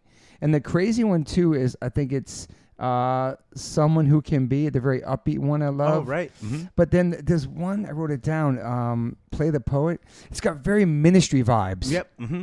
Maybe Nine Inch Nails too. Obviously now I know you like them, play with them. But I just like the roller coaster vibe of the energy on this record, of like the mellow stuff to the hard hitting fast stuff, but just like some of the shredding on there. Then the Mary of Mercy one, that's a great ballad. There's so many. My One Last Miracle. Yeah, man. I love the record, man. I feel like such a poser because it's like I've known you throughout my life and I've heard the songs here and there, but never owned a record. But now this is like my really first exposure to you guys, and I love it, dude. Yeah, right on. I'm sure, like, if I deep dive in more and more, it's all gonna make sense now with the whole story. But like, the production of this, who produced this record? Myself and Zach Cervini. Wow. So your first time producing a record? No. So the last record. So Unheavenly Creatures band produced that. Okay. And then the pandemic happened, so we kind of created. We did a record kind of remotely. So a lot of it I just kind of did in my studio. And I loved that record so much, Window of the Waking Mind, that I tried to recreate that experience with Father Make Believe. Yeah, I mean, it's a really, really... I've been sending it to all my friends who already known about the band. They probably knew this record came out, but just like listening to it, like I would take my walks with it. I was working out with it, but I just really love it. I love the sounds, your voice, the guitars, all the songs, the emotion. There's so many different influences I hear in there. I don't want to even try to compare to other things because it's your sound. But yeah, just stuff that pops in my head when I hear it. I'm like, wow, there's one song that's like really driving. It's almost like some 80s rock band. I'll probably tell you after the podcast. I forgot what song it was. It's super upbeat. I think it might that one with Someone Who Can Be. Yeah, Someone Who Can. That reminds me of some like 80s shit, like driving, like... Yeah, man, it's a great record, and that's been out. How long? It came out this year, correct? It did, yeah. Yeah, how long's it been out for now? Oh man, I think it came out. It's been out for a minute. March, maybe. Okay. So you've been touring on this and playing shows on this already. Mm-hmm. And how's your response been to this one? Oh, it's been great. The new material. This is a great record to come in on.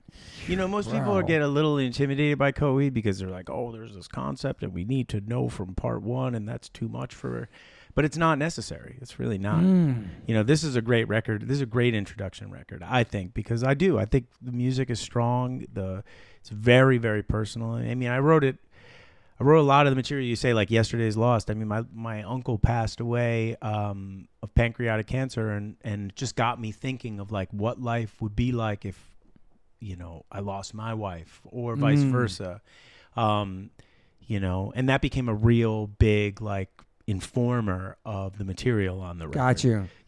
Because like things like Searching for Tomorrow, it's like you start to wonder as you get later in life, like what would have, if I had made certain decisions earlier on, how would I now be perceived? How would life be now? Are there any regrets or what ifs? Yeah. So it's like, I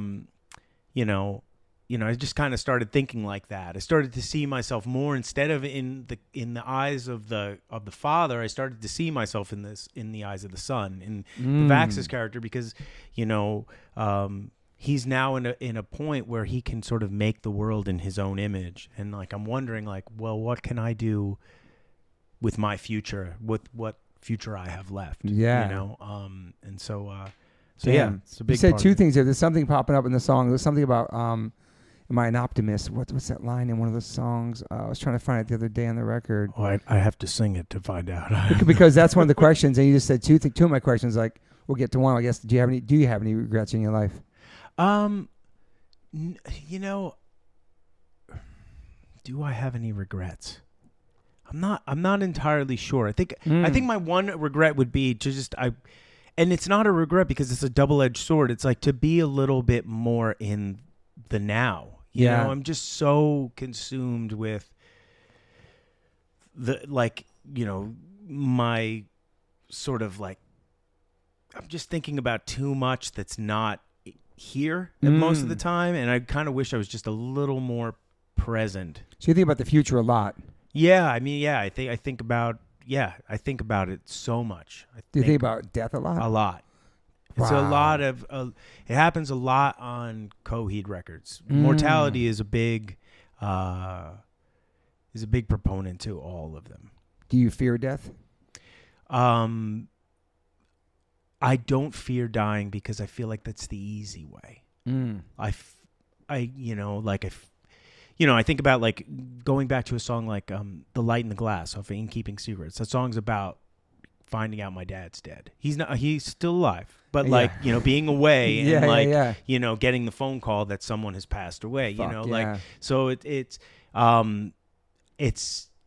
the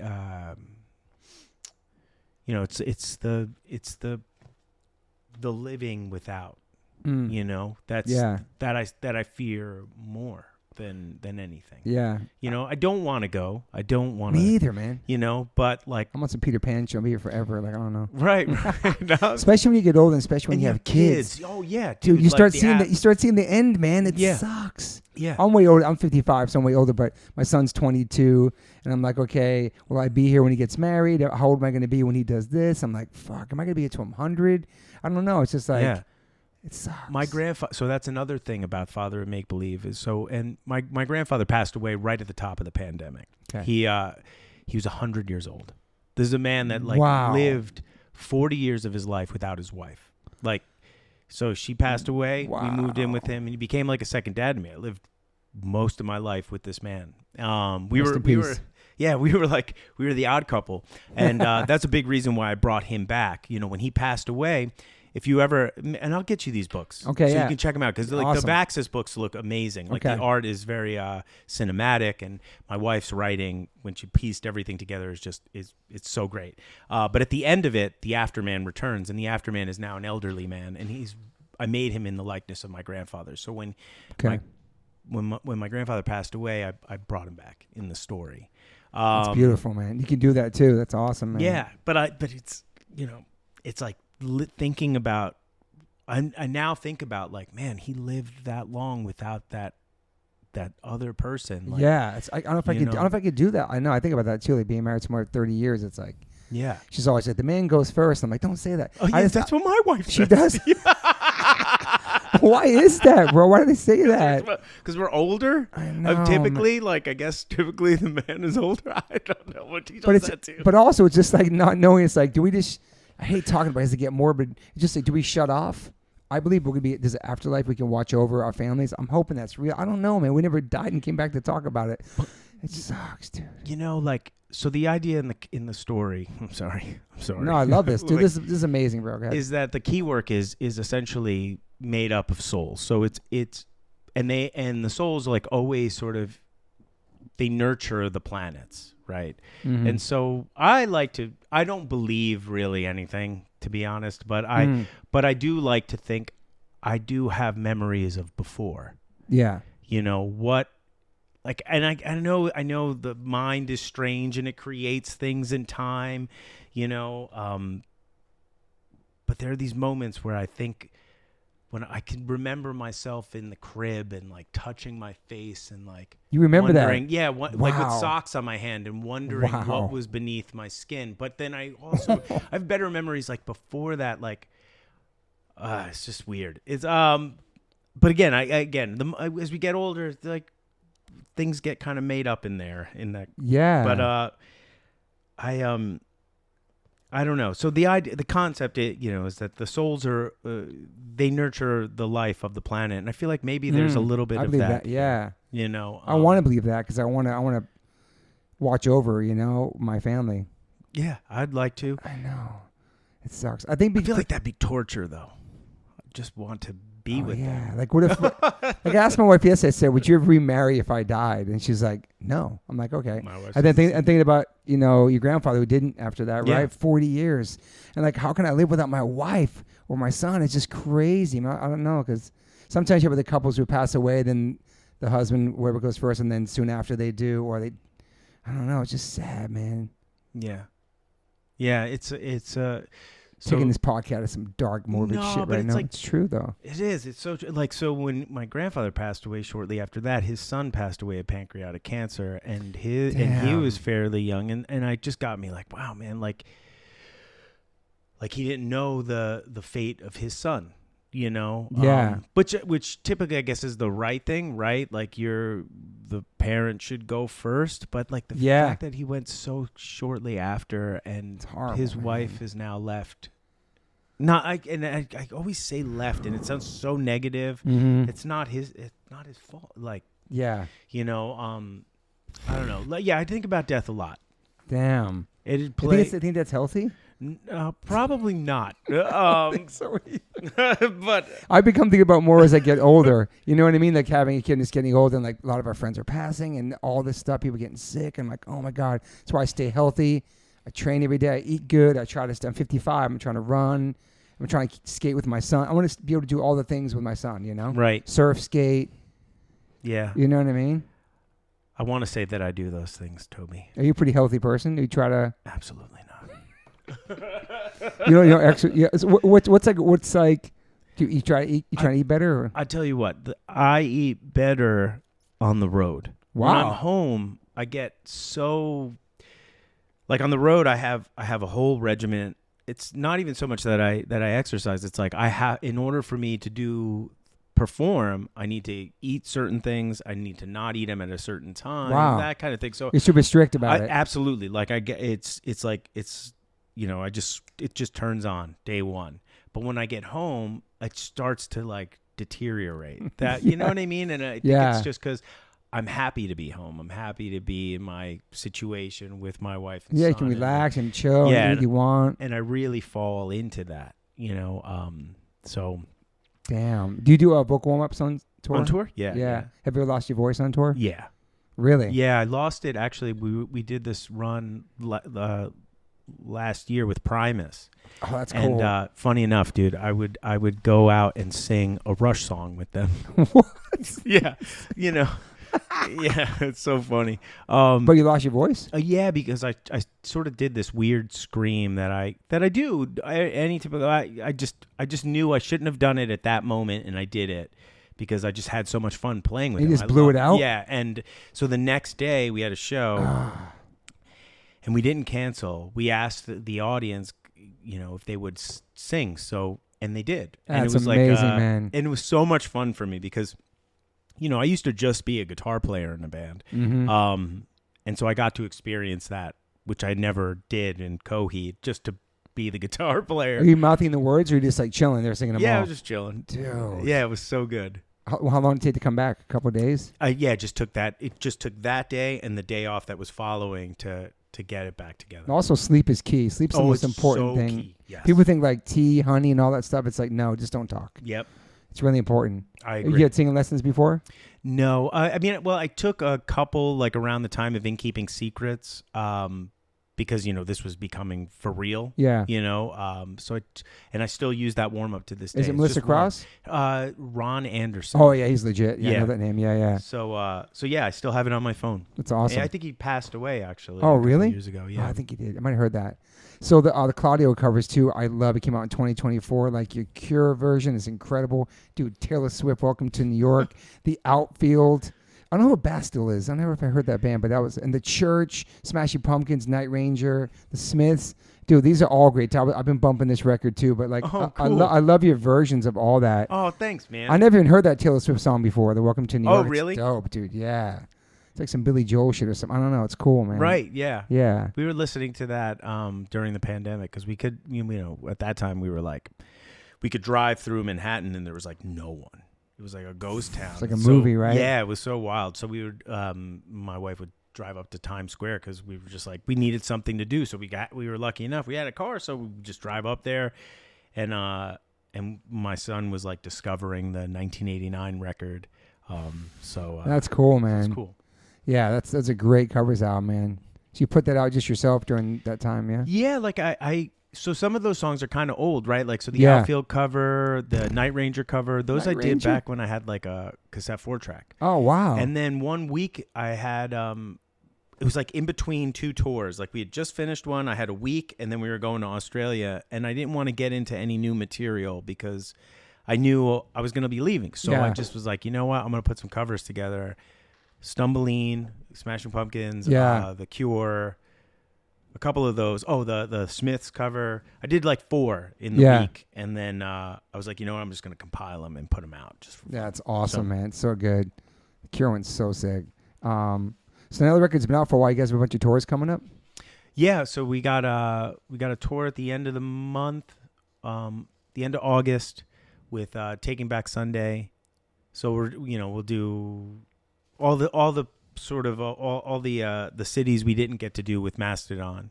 Oh, that's cool. Yeah, and then we'll probably I think in the fall we go back out to Europe, and we'll finish out the year probably in Australia. But that's awesome, man. You still love touring? Actually, more so now than I did then. That's cool. And your family can come out too, right? Yeah, that makes it way easier, man. And it's like in the summers, it's harder in like the school year. Yeah. But I've come to appreciate it more. I think it's like a really cool experience. We have these moments where our fans have become like family. Like there are a lot of like, it almost feels like punk rock Grateful Dead, if that makes any sense. Awesome. I like that. So I'm really like, again, it feels like family. It feels really cool. Oh, is it? And you're probably going to continue writing songs forever. You're never going to run out of things to talk about. I feel like you can keep writing records into. I mean, I wrote like, I wrote like 3 songs the day before I came out here. Like crazy. I just love to write. I love it. And sometimes I'm like, damn, I got to stop because it is summer and I got to be hanging, I should be hanging out like with my family instead of like sitting in this room. But I love it. I love creating. I mean, it's like, I've been doing it since I was like 13, 14 years old when I got my first 4-track. It's like what I love to do. And we talked about it earlier. It's like very therapeutic for you. Yeah. It's like, have you ever been to therapy before? No. I feel like I should be. Yeah, I just started too. I only went twice. I talk about it on the pod sometimes, but I went. I'm the first person in my family ever to go, but it was cool. It was interesting. You know what I mean? Yeah. I was like, I write songs. I get it out through music. But then when you talk to somebody that you'd never met before, it's totally different. Yeah, I think that's important to have that. Like, I've never had that very like disconnected person. Mm-hmm. That doesn't know any of my crazy. I know. To like to just kind of give it to me straight. Like, oh, I see what you are. You're this. Yeah. So you might try it someday. You never know. Yeah. You're an optimist or pessimist? Probably a pessimist. Really? I don't know. Yeah, because in that song you're talking about trying to be optimistic. I'm pretty sure on the new record something about optimism. I was thinking about the other day. But yeah, so that's you always been like that, pessimist? Yeah, kind of. I mean, I find like like songs like I find it even in the songs. It's like I have a hard time writing those like champion songs of like, this feels very positive and like everyone's going to see themselves in this song. It's like it just doesn't like happen. I don't know. I feel like there's one on the new record too. Maybe it's Someone Who Can Be. One of those is like really upbeat. It's got a positive vibe to it. Yeah, like someone who can, like the sentiment there feels like, you want to be someone who understands the change that happens with time. That one is that one felt positive to me. That was me, pushing it pushing the positive. This has been awesome, dude. I'm so happy you came here. I appreciate your time, and this is fucking. I'm so glad to sit down and talk to you and get to know you and fucking chop it up with you and hear the story of this band. That now I'm going to really do more deep dive into the history of this band and everything about it, man. It's like, and you talk about Ben Newman before, like mutual friends and stuff. It's awesome, dude. It's a very, very small world. So you started producing books in 2000. You over 37 books, man. It's crazy, man. Yeah. And I think your wife did a cup. She did a cup with you, right? Yeah. She came on around the time of when we started to do. Oh yeah, Good Apollo 1. She is. So yeah, she's been. I love my wife's writing. So it's like so cool, man. Like it's. Must be nice to write with her. That's awesome, man. Yeah. We inspire do a lot each other of stuff together. Absolutely. Damn. Also, you box? Are you a boxer or something? No. My brother was. You sure? Yeah. Damn. Somebody said you box or something like that. No, my brother was a boxer. Okay. We'd get into some shit, but like. You get into some shit. But like not. I'm not. Okay, what's like a daily ritual for you in your home? Like you're not on tour. Okay, so I wake up in the morning and I go right to my room. Okay. It's a pseudo studio. It's like it's got a bunch. Actually, it's kind of it's a room with a ton of stuff in it. That's cool. You have a lot of guitars, probably. There's a lot of synthesizers, Nice. Euro rack modules, like a lot of synthesizers. The guitars are all in the basement. Okay. So I, if I need something, I'll go down there and I'll grab it. But yeah, I start working. Mm-hmm. And when I say working, I mean it's not work. It's like, to me, it's like I'm sculpting. I'm doing I'm doing art, and it's a lot of pleasure. It's cool. If I have the time, I'll run to the coffee shop and I'll grab something from my wife and I. And you a big coffee person? Yeah, we actually Coheed during the pandemic started its own coffee company. So nice. I got to curate some of the flavors in Coheed and Coffee. What is it called? It's Coheed Cambria Coffee Roasters, and it's like a lot of the flavors are curated after the personalities of characters. So like, fuck yeah, that's awesome. So yeah, I'm into that. So I'll get us that, and we'll see our son off to school, and then get to work. Yeah, pretty much. Just like working all day. Maybe me and my wife will have some sex in the day, and no, and then got real personal. Amazing. I know you're asking me. Hey, fuck it. I'm trying to be true. I appreciate the truth. That's right. Is it hard for you? Is it hard to balance, like, musician father and the music, all that stuff, being a family? Or is it easy for you, like, okay, I'm going to focus on this right now. Then my son gets home. It's just dad time. It's tough because he has so many things after school. Oh yeah. So it's a lot of taking him to activities. Yes, you have this full dad, man. Yeah. Yeah, absolutely. So it's whether I'm a part of that or not. Like, maybe my wife will go off and take him to piano lessons, and I'll stick back and I'll do something at the house, or I will. So most of the time, it's the both of us just so we can be together. It's awesome. While he's kind of doing his thing. It's important. I wonder sometimes what, like, either his teachers or whoever must think, because it's both of us sitting in a waiting room, like, why do both of my parents here? Like, you have no jobs. Yeah. Yeah. Do people at the school know what you do? Like, people know that? Yeah. I mean, not,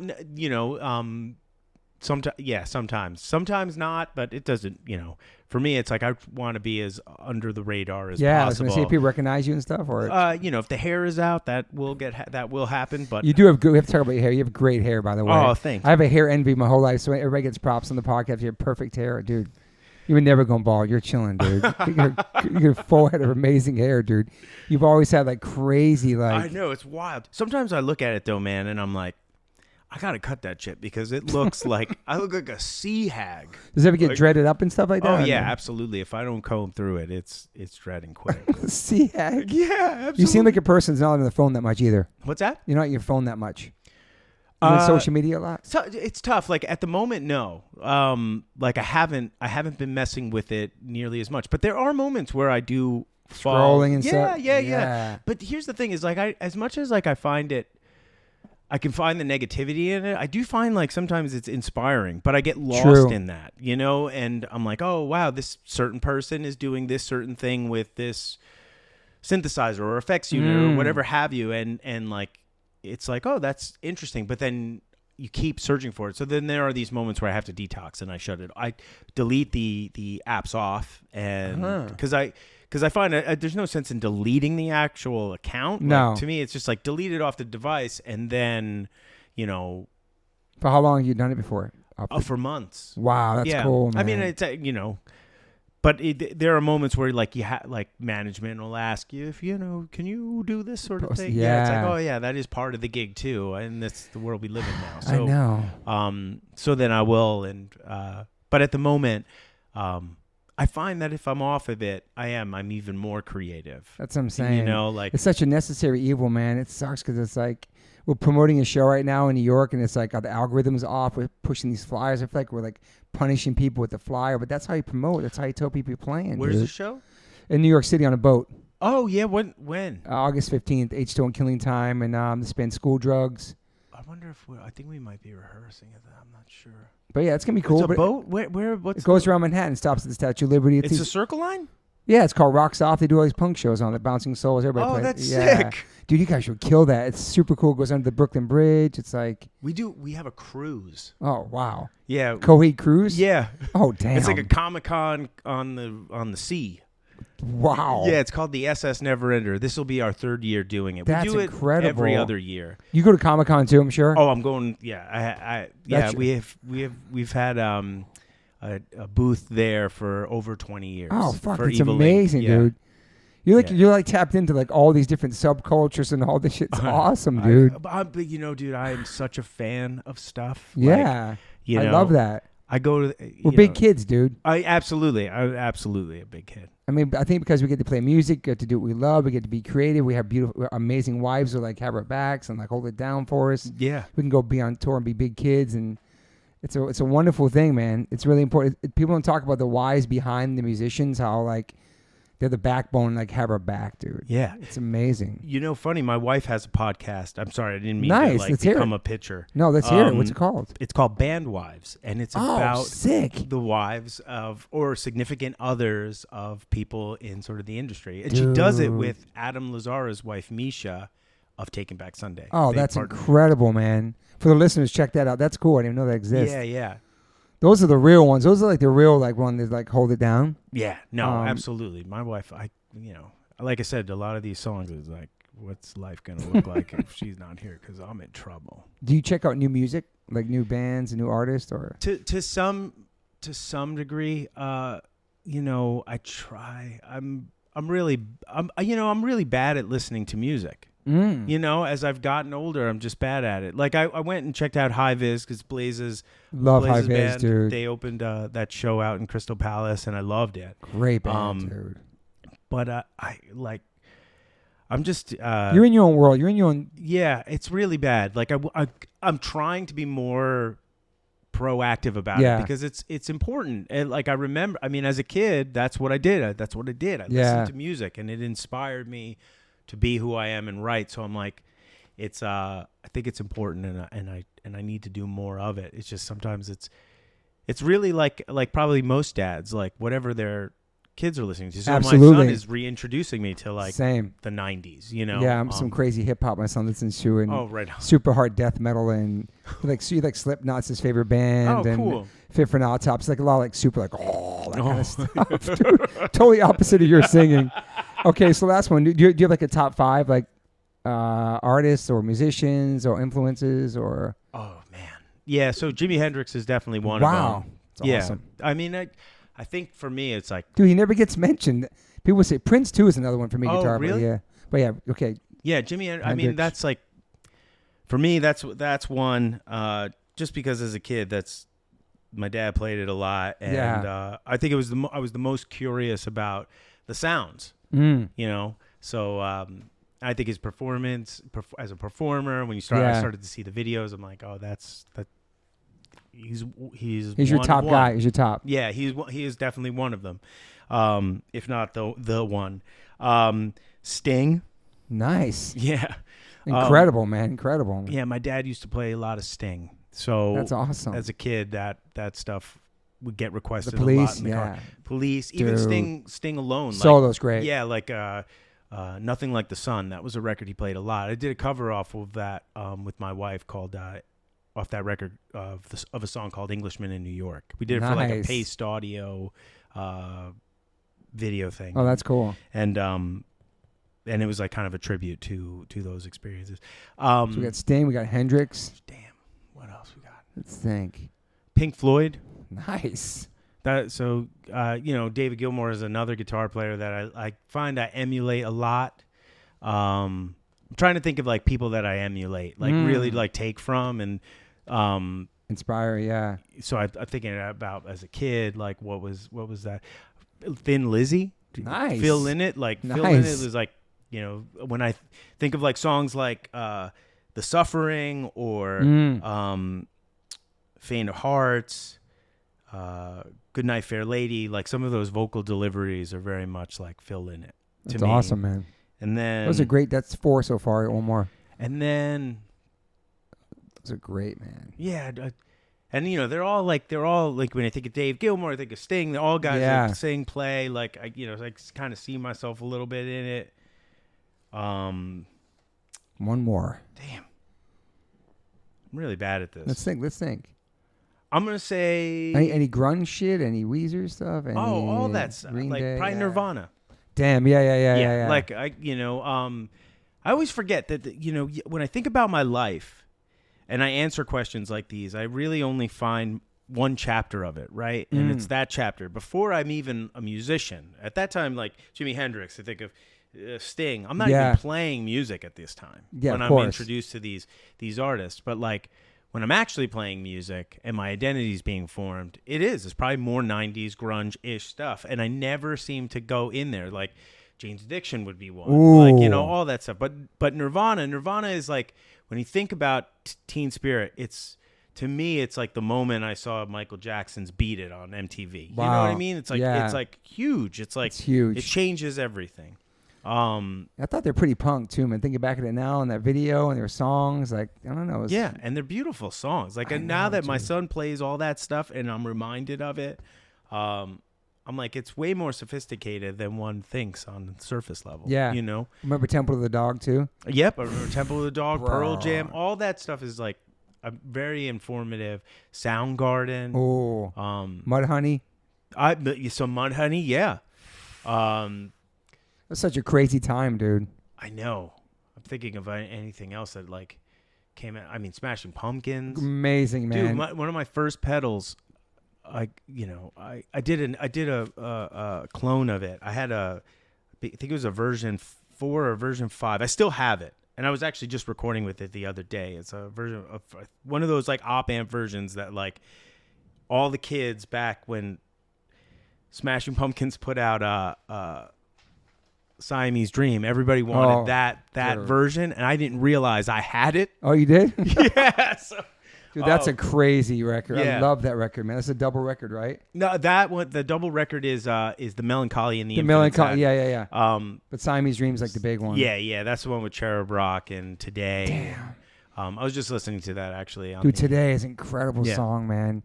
I get emotional hearing some of those older songs back then, and I saw them perform recently for the first time. It sounded incredible, man. Yeah. Smashing Pumpkins. Yeah. Damn.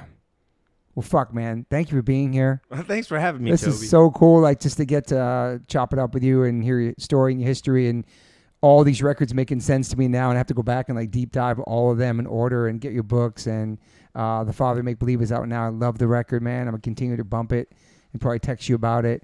But, yeah, man, this is cool. Like, our paths crossed throughout our lives, kind of, but not really. But then here we are, just fucking chilling, still doing music, dude. Yeah. And now we're dads. And you worry about more kids, or just one is good? One is done. Me too. One and done. Did you get the snip? Nope. Okay, I got the snip. I like to play dangerously. Okay.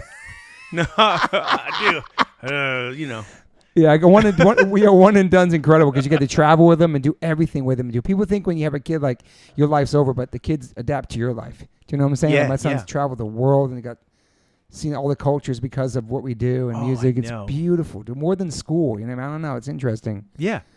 I can't believe how much my son has traveled. Like, I mean, the first trip I took, 1998, to Paris. Actually, it's kind of what helped inspire a lot of this, right? Because I had never been anywhere. Jersey was like the most foreign thing to me. Jersey's still foreign, yeah. But he's, I mean, I'm like, geez, you've seen so much in 11 years, like. It's incredible, like, what we got to give to our kids that we never got. Do you know what I'm saying? Like, my dad died when I was super young, so my mom raised 3 boys, whatever. People know the story. But then trying to be the best father you have without really having a father figure in a sense, and then just making it work and figuring it out, and then playing this weird, wild music that civilians don't really understand, but then your kid's, like, leaving school to go to Europe for the summer and fucking travel. It's beautiful, dude. It's such an amazing life we have given our kids, man, you know? I think it makes them well-rounded, too. I think so, too. I think our kids can be all right in the world, man. I hope so, because I don't want. My son's 22, still lives at home. No kids can live on their own in LA right now, so like this whole empty nest syndrome is not going to happen for a while. It's pretty normal for LA kids to still live at home because it's so expensive here. Oh yeah, I get it. I mean, I was still living at home. To what year? Probably some of those songs on Good Apollo I wrote. It made no sense to leave. We toured so much that I was like, why go and get a So you're at home in your 20s? Yeah. Sick. Hell yeah, dude. I wrote Welcome Home in the kitchen in my boxers. My mother comes down to do the laundry, and I'm like rocking this thing on acoustic guitar. I'm like, I think I just wrote a pretty good song. And she's like, what the fuck are you doing? Holy shit. So how old were you when you moved out? I probably took my wife to like move me out. So probably 20 some. Man, I have 25? no idea. This is a good question. We need to ask my wife. Maybe 25? She'd be like, you got to get the hell out Well, of you here. don't know the answer to how long you've been with your wife when you moved out. So maybe 25, maybe? Maybe. That's sick. Maybe. I hope my son stays here as long as possible. I love it. We're all down there. Me too. Yeah. I love having my son around. My son, last night was like, he's 11. He's huge. He is a big boy. Okay. So he's like, he was like, we pulled out the bed for him to sleep in. And I'm like, his mom's like, you're going to sleep in that bed. He's like, no, I'll sleep in that bed tomorrow. I want to sleep with you guys. I'm like, I'm cool with it. I love holding my dude. Me He's too. A massive dude. You know what's crazy? Okay, I know you got to go, but. No, I don't have to. I'm good. Okay, I was going to say, like, when my son was sleeping in bed with us, as he was a kid, and he starts getting older, my wife's like, how much longer is he going to be in bed with us for? Is this weird? He's getting bigger and bigger. And I'm like, I told my wife, one day he's not going to be in this bed, and you're going to totally miss it, dude. Comes running in at night and snuggles with us. Oh, yeah. I think he did it to, like, I want to say, like, 8 or 9 or 10, maybe at the same age, dude. It's like, and then when it doesn't have, he's in his room, he has his own life. I'm like, okay. Yeah, it's just, I don't know, all those memories and those moments are so beautiful, man. Yeah, like, fuck, being a dad's incredible. We're so lucky, too, man. It really is a blessing to be a father and fucking have a child with somebody you love. And it wasn't an accident. You planned it because you loved each other and you made it. Yeah. Do you know what I'm saying? Right, Like, it's totally. a beautiful thing, man. And just like seeing your girlfriend or wife, her maternal instincts kick in that first 24 hours and the baby's born. All of a sudden, she's breastfeeding. All of a sudden, she's a fucking mom. And like, holy shit, who is this? Do you know what I'm saying? Like in the first couple of months, Right. you're like, what do I do? What's my job? I'm just going to change the diaper. Like, the connection's not as strong as it is with your wife at first. Because as a father, I felt like that, the connection at first. Like, okay, I'm doing the diapers. Okay, what else do I do? Like, where's my bond with my son? Then once you get it, bro, it's like fucking. Right. It's incredible, dude. My son's like my fucking. And also communication for the listeners is key.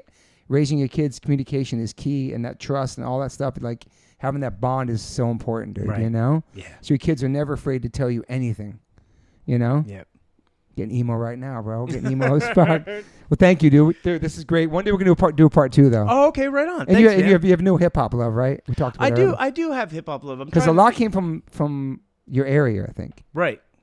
I don't know. I mean, You ever seen a hip-hop concert? Yeah, what was the last thing I did? It's been a while. Okay, but you went to a hip-hop show before. Yeah. There was nothing you... Run the Jewels. Oh, the best. Run the Jewels. I just saw them with Wu-Tang recently Yeah. again. I saw them at, was it Terminal Run the Jewels is 5? dope. Terminal 5. This is the Love last Killer one. Mike, man. LP, yeah, that's Yeah. awesome. So that's kind of your vibe, that kind of stuff. Yeah. Yeah. But no early 90s shit, Wu-Tang. Like Wu-Tang, absolutely. I mean, I got the black and yellow. I know you do. You came with some Jordans. Are you a sneakerhead guy too? Not really. I mean, I tend to wear on stage for sure, like that type of shoe. But I don't collect because I collect so many other things that it's like, if I collect shoes, You're fucked. Yeah. So you're rocking Jordans on stage mostly? Yeah. That's your stage shoe. Yeah. And you're rocking a low Jordan, which not many people rock. It's Yeah. Like a mid, yeah. And I, for a while, was rocking the high top, but Good for your ankle. yeah, but I kind of loved this. Like this was new to me. Yeah. So. You didn't really jump around going crazy either, though. What's that? You don't really jump around, go crazy. When like, I'm not singing, I do a little bit. You know, when I have the opportunity, because sometimes I am anchored to the microphone. You know, it's a little tough when you have a guitar in your hand. You know, I've also talked about, but you know, we used to fool around with the idea of like head mic because you know I want to move around. Yeah, but I'm like, I don't get it. Like some Britney Spears shit. Yeah. I can't do it. I don't know. You might be able to pull it off. I don't know. It'd be interesting. You know, you might not be able to see it with the hair, but once you do, then you'll be like, I don't know about that. At least it's not one of those, what are the lyrics thing that people use when they get older? Teleprompters. I never want to use a teleprompter. Yeah, I haven't used that yet. There have been moments, however, like when we do cover songs where I will tape vocals down. Okay. Like the lyrics, but those are songs that maybe I you know, they're not in my muscle memory, so you know, they're a last minute sort of thing. Hey, let's put that down. But that's not my song, you know, so I think that's I can pass that, but yeah, I haven't rocked a teleprompter yet. Yeah, I don't wear glasses on stage, so I need the set list to be bigger. I can't even read the song sometimes. What's the next song on the set list? So I don't know. You wear glasses for distance? I use them no, up close. Oh, up close. Okay. But these are like progressive, so it's just the bottom. But I just got used to wearing them. Like I don't know, I don't wear them on stage. I don't need them, but it's just I start seeing the set list more now. It's hard. Right. You teleprompter, dude. All right, so people can find you. Do you check your DMs when people reach out to you? When I'm on socials, I will. Yeah. But I'm there. Did you ever care about a bad negative comment or a bad review or anything like that throughout your life? Anything? Do you care about shit like that? It depends. It's like sometimes I can see through someone that didn't really listen to it and just sees the band for the concept and thinks like, sometimes the concept is gets a little discredits the band, as like, this isn't legitimate. Like this is a make-believe thing, but it's, you know what I mean? Yeah. Do you get that? Yeah. Like sometimes I'll read things where it's like, it'll be a review that, they're reviewing a recent record, but they're making mention of like the elements that were in the Suffering video, and it's like, you didn't listen to the record. So things like that might, because they're not totally true. But for the most part, like I try not to, and I don't engage with it. Sometimes that's Same. I find like some of the other guys in the band will. I'll never respond to a comment ever. I talk to anybody online like that or DM anything weird or ever, dude. Because that's what people want. They want your attention. They want you to respond. Right. I'm the opposite of what you just said, because I went in and listened to your band without even knowing about the concepts. I listened to The Father Make Believe as like a first-time listener. Oh, sick. As a whole record. I didn't think about any of the shit entwined with it, so it's just like a great record, right? And then you find out, rewind, it goes all the way back to it's all connected, which is fucking... There's no other band that's done that, bro. You created your own... I don't know. It's crazy, dude. That's sick. No, it's cool, man. All right, we got to get out of here. We're going to do a part 2 one day, just about parenting or something. But thank you for being here. Thank you for your time. Totally. Great, man. Okay, thanks for listeners, guys. Peace. Okay, ready? Let's rock this. First of all, how was Comic-Con? Oh, it was awesome. Yeah. I mean, we've been doing it now like 20 years. So it's, it's just become like, the yearly thing we do. So, just basically doing the same thing, giving, basically selling funny books. That's about it, How long are you there for? I was there pretty much the whole time. I like flew in, saw you, and then I got down there, I believe, Wednesday, and we were there till Sunday. Nice. We took the red eye out. So that's awesome, man. Did you see the trailer for that movie Weapons yet? I've seen like bits and pieces of it. I haven't seen like a full trailer. I think I've seen just like things that kind of fly by on the internet. Yeah, I went to the premiere. It was incredible, man. It was so like scary. It's like, do you like horror movies and stuff? Yeah. Yeah, it's fun. It's super fun. It's like a thriller because it's the same director who did Barbarian, which was another. Oh, great I love one. that. That was awesome. Yeah. Yeah, it was so good. So one thing I forgot to talk about when we get off the podcast was I forgot who was here that day, but they're like, hey, my friend Greg's here. He's like, dude, there's a picture of you and Claudio in the office. And for the listeners, on the 2004 cover of Revolver, it was a Warped Tour thing. So it's like me, Claudio, Freddie, Joel Good, Charlotte, Adam Taking Back Sunday, Matt Skiba, Jeff from Thursday, M Shadows, Jordan NFG, and Dan Story of the Year. It's pretty amazing because everybody in that picture, we're all still doing music, man. It's pretty awesome, man. It's crazy. Oh, hell yeah. That was a really fun Warped Tour that summer, man. And then also we talked about hip hop on the podcast, and you were talking off the podcast. You're like, I think you said it was a cassette or a CD, but you stole. I think it was a Muddy Waters Redman.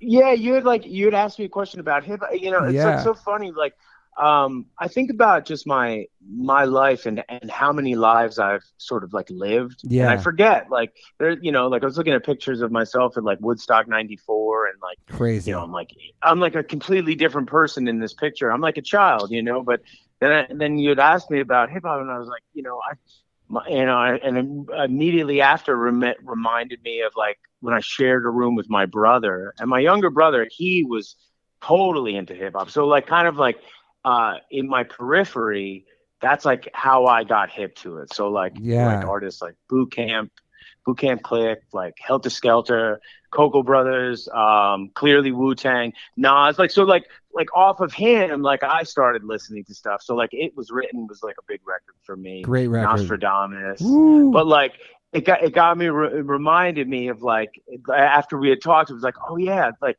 like I had like a little klepto phase in my life, and the thing that sort of stopped me from doing it was the day I got caught stealing Redman Muddy Waters. Really? That's when you got caught Yeah. stealing that? Wow, dude. Yeah.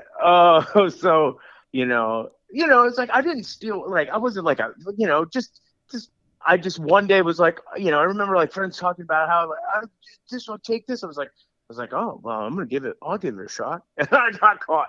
So was it the first time? Yeah. Was it first time stealing you got caught? Yeah, pretty much. Wow. I mean, I'm not, like I've taken things before, like it's like as a dumb kid, like like I had this one story where I so the first Big Muff I ever owned, it's like an old vintage Big Muff from the 80s. Like my music teacher in high school, I still have it to this day. So anyway, it was like in his office, and I was like, and I'd always heard about that because of like, Jay Mascis or Smashing Pumpkins. And like he's in his office, and I'm like, and his office was like a hoarder house. So I was like, I'm going to take this home. I'm going to borrow this thing. I'm going to see what these things are like, and I'll just get it back to him. Like, and I remember like the minute I like put it in my bag and I sat in the class, like he like called out the class, like who took the pedal out of the room, and I'm like, oh, I'm fucked. Like I can't say anything. And then anyway, like years later, before he passed away, he came. He was my high school music teacher, so he came to a couple of like Coheed shows. Wow. And I like confessed to him. You did? And yeah, and he then was like, I was going to actually gift you that. That's what he told me. And so yeah, but it's like this pedal that I've had for like ages, and I actually did a clone of it because it's like the pedal that like it kind of taught me like signal chain for guitar playing, like so. Yeah. But yeah, anyway, I wasn't much of one. I did have my moments, but like they were quickly shut down when I found out what it felt like to get caught. Yeah, I think in the text you mentioned too, like Terror Squad and Capone Noriega and Camp Low. I'm like, wow, that's hard shit you were listening to, dude. Well, because my brother, Mobb Deep, my brother was like, my siblings and I were so extremely different in the types of music that we gravitated towards. Just like my parents were as influences on me, and so when I would share a room with my brother, it would be like, he was listening to some shit that I had was like way off my radar, Yeah. Like I remember still to this day, the day Freaky Zeke was shot because from Lost Boys. Yeah, he had like the article, and like it was like, and he put it on the wall, and I was like, oh man, just stuff like that. It was like, he was like, and the thing about my brother's taste that attracted me was the way the music was created. So then I started thinking about the RZA and the way he would create for Wu-Tang. So then I started making music for my brother. Like hip hop stuff? You doing beats? Yeah, so I had like small. Yes, so one of my first like synthesizers was an MC303, which was basically like a groove box. Okay. So I would like program stuff for him and his friend Corey, and then I would record it into the cassette 4-track. Same thing I would use to write stuff that I was writing as a teenager. And then they would just rhyme over it. And I was like into like a lot of program stuff at that time. Like Portishead was a big one for me. So in a way, it got me to kind of stretch that desire, by like kind of trying my hand at hip hop.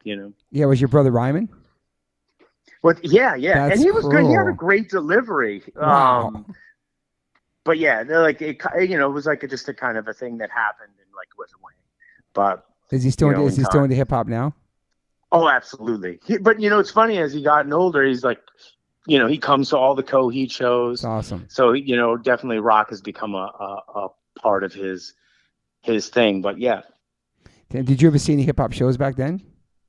Not back then, no. The only one really I think is probably like the Beastie Boys that comes to mind. Yeah, that's awesome. MSG. That's a great one though. At MSG. Wow, that's a great one, dude. I think we talked about in the episode too. Okay, so everything's good. He's at home chilling now. He got some shows coming up, and right now. Yeah, we start rehearsals tomorrow. Nice. So Awesome. You know, man. and funny, man, just been writing. Like you texted earlier, and I was at the computer just finishing up a tune. So Yeah, I love that you stay writing, man. I learned that I learned so much about you in this episode, but like the writing thing is like you have so many ideas always flowing. I love that, man. You never get writer's block, huh? yeah, I just try, and if I do have writer's block, what appears to be it to me is I'll just try to find a different like kind of approach. Like I'll grab like a different instrument, I'll try to sample a sound or whatever, just something that will sort of take me out of, I guess, out of whatever, whatever approach that I've like exhausted. Yeah. And bring me back, I guess. Amazing, man. Well, thank you for your time and being on this podcast. I'm really stoked on I think people are really stoked on this conversation, and really great to connect with you and learn so much about you, and have a whole new respect for you and your writing and your band and everything. It really opened up my mind to Coheed and I don't know, everything you do. It's awesome, man. So I appreciate you, brother. Oh, well, thank you very much, Toby. Appreciate it. And I'll see you somewhere down the road, somewhere. Yeah, let me know, man, if you want to come to the show. Oh, yeah, in LA. That's right. LA. That's right. Yeah, hit me up. Okay, for sure. For sure, absolutely. I would love that. And like I said, Adam, I texted Adam, and Adam's into it. So. Okay, cool. We'll make it happen. So, yeah, right on. I appreciate it, man. Have a great day, man. You got it, Toby. All right, take care. Bye. All right, brother. Peace. Peace. Got to give a big shout out to Liquid Death. I've been in a band called H2O for 30 years, and my first real job with a company is a water brand. Go figure. Love you, Liquid Death. Love the people. Love the brand. Love the concept. Love what they give back. Love the community. Love what they do for the environment. You can go liquiddeath.com/OLLC and get free shipping on any of their merchandise that they make. They have such incredible collabs. Also, if you want to hear the story of the CEO, my good friend Mike Cesario, on the podcast, you can go to episode 115, part 1. And then 2 years later, we dropped a part 2, which is episode 275 with the CEO, Mike Cesario.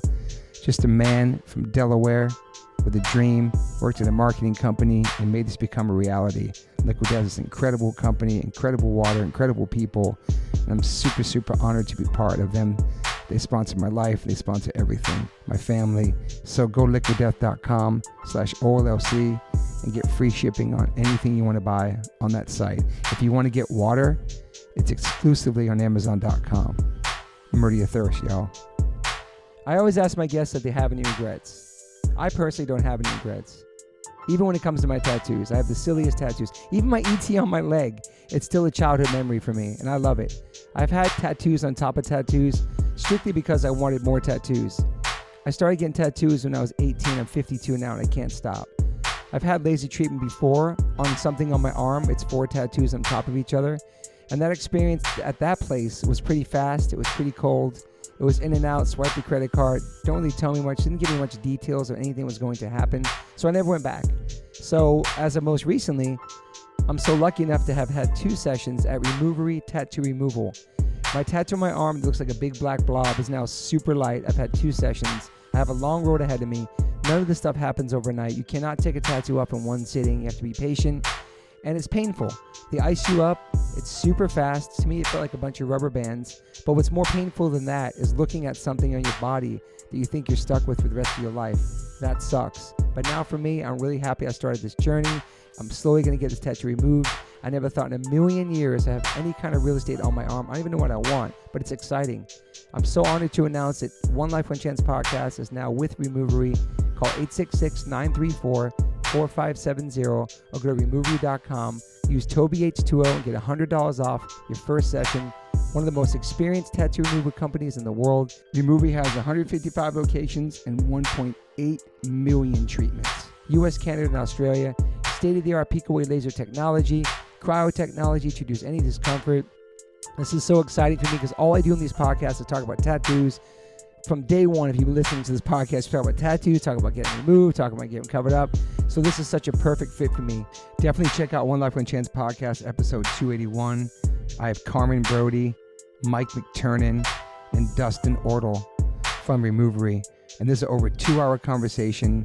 People had submitted questions. It's an incredible conversation breaking down the do's, the don'ts, the fears, process, the results, everything you could imagine about getting a tattoo removed. It's all in this podcast. It's an incredible episode. I appreciate them all coming out for it. So check that out if you want to learn more about Removery and what it's like to get a tattoo removed. Once again, go to Removery.com or call 866-934-4570. Use my code TobyH20 and get $100 off. These guys are located everywhere. Try it out. I have a lot of friends who are sober, a lot of friends who are straight edge, a lot of my friends who are going through it.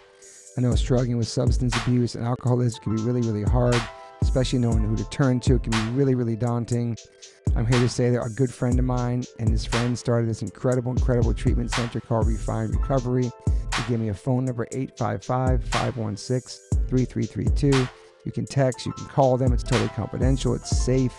There'll be somebody on the other line to help you out, a compassionate human being to talk to. They help you navigate the process, the insurance treatments. They accept most of private insurances. You can go refinerecovery.com, Refine Recovery Instagram. I know it's hard, but reach out to somebody, man. People care about you. People love you. People want you to be here for a long time. People love you in their lives. If you're going through it, make this phone call. It's totally private. I know people DM me all the time about going through it and going through sobriety and trying to get straight and trying to take care of themselves, and the struggle is totally real. And Refine Recovery is the definitely move.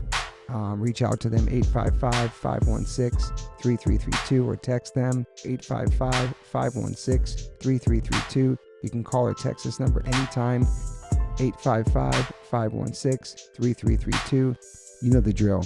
This number is here for you to call.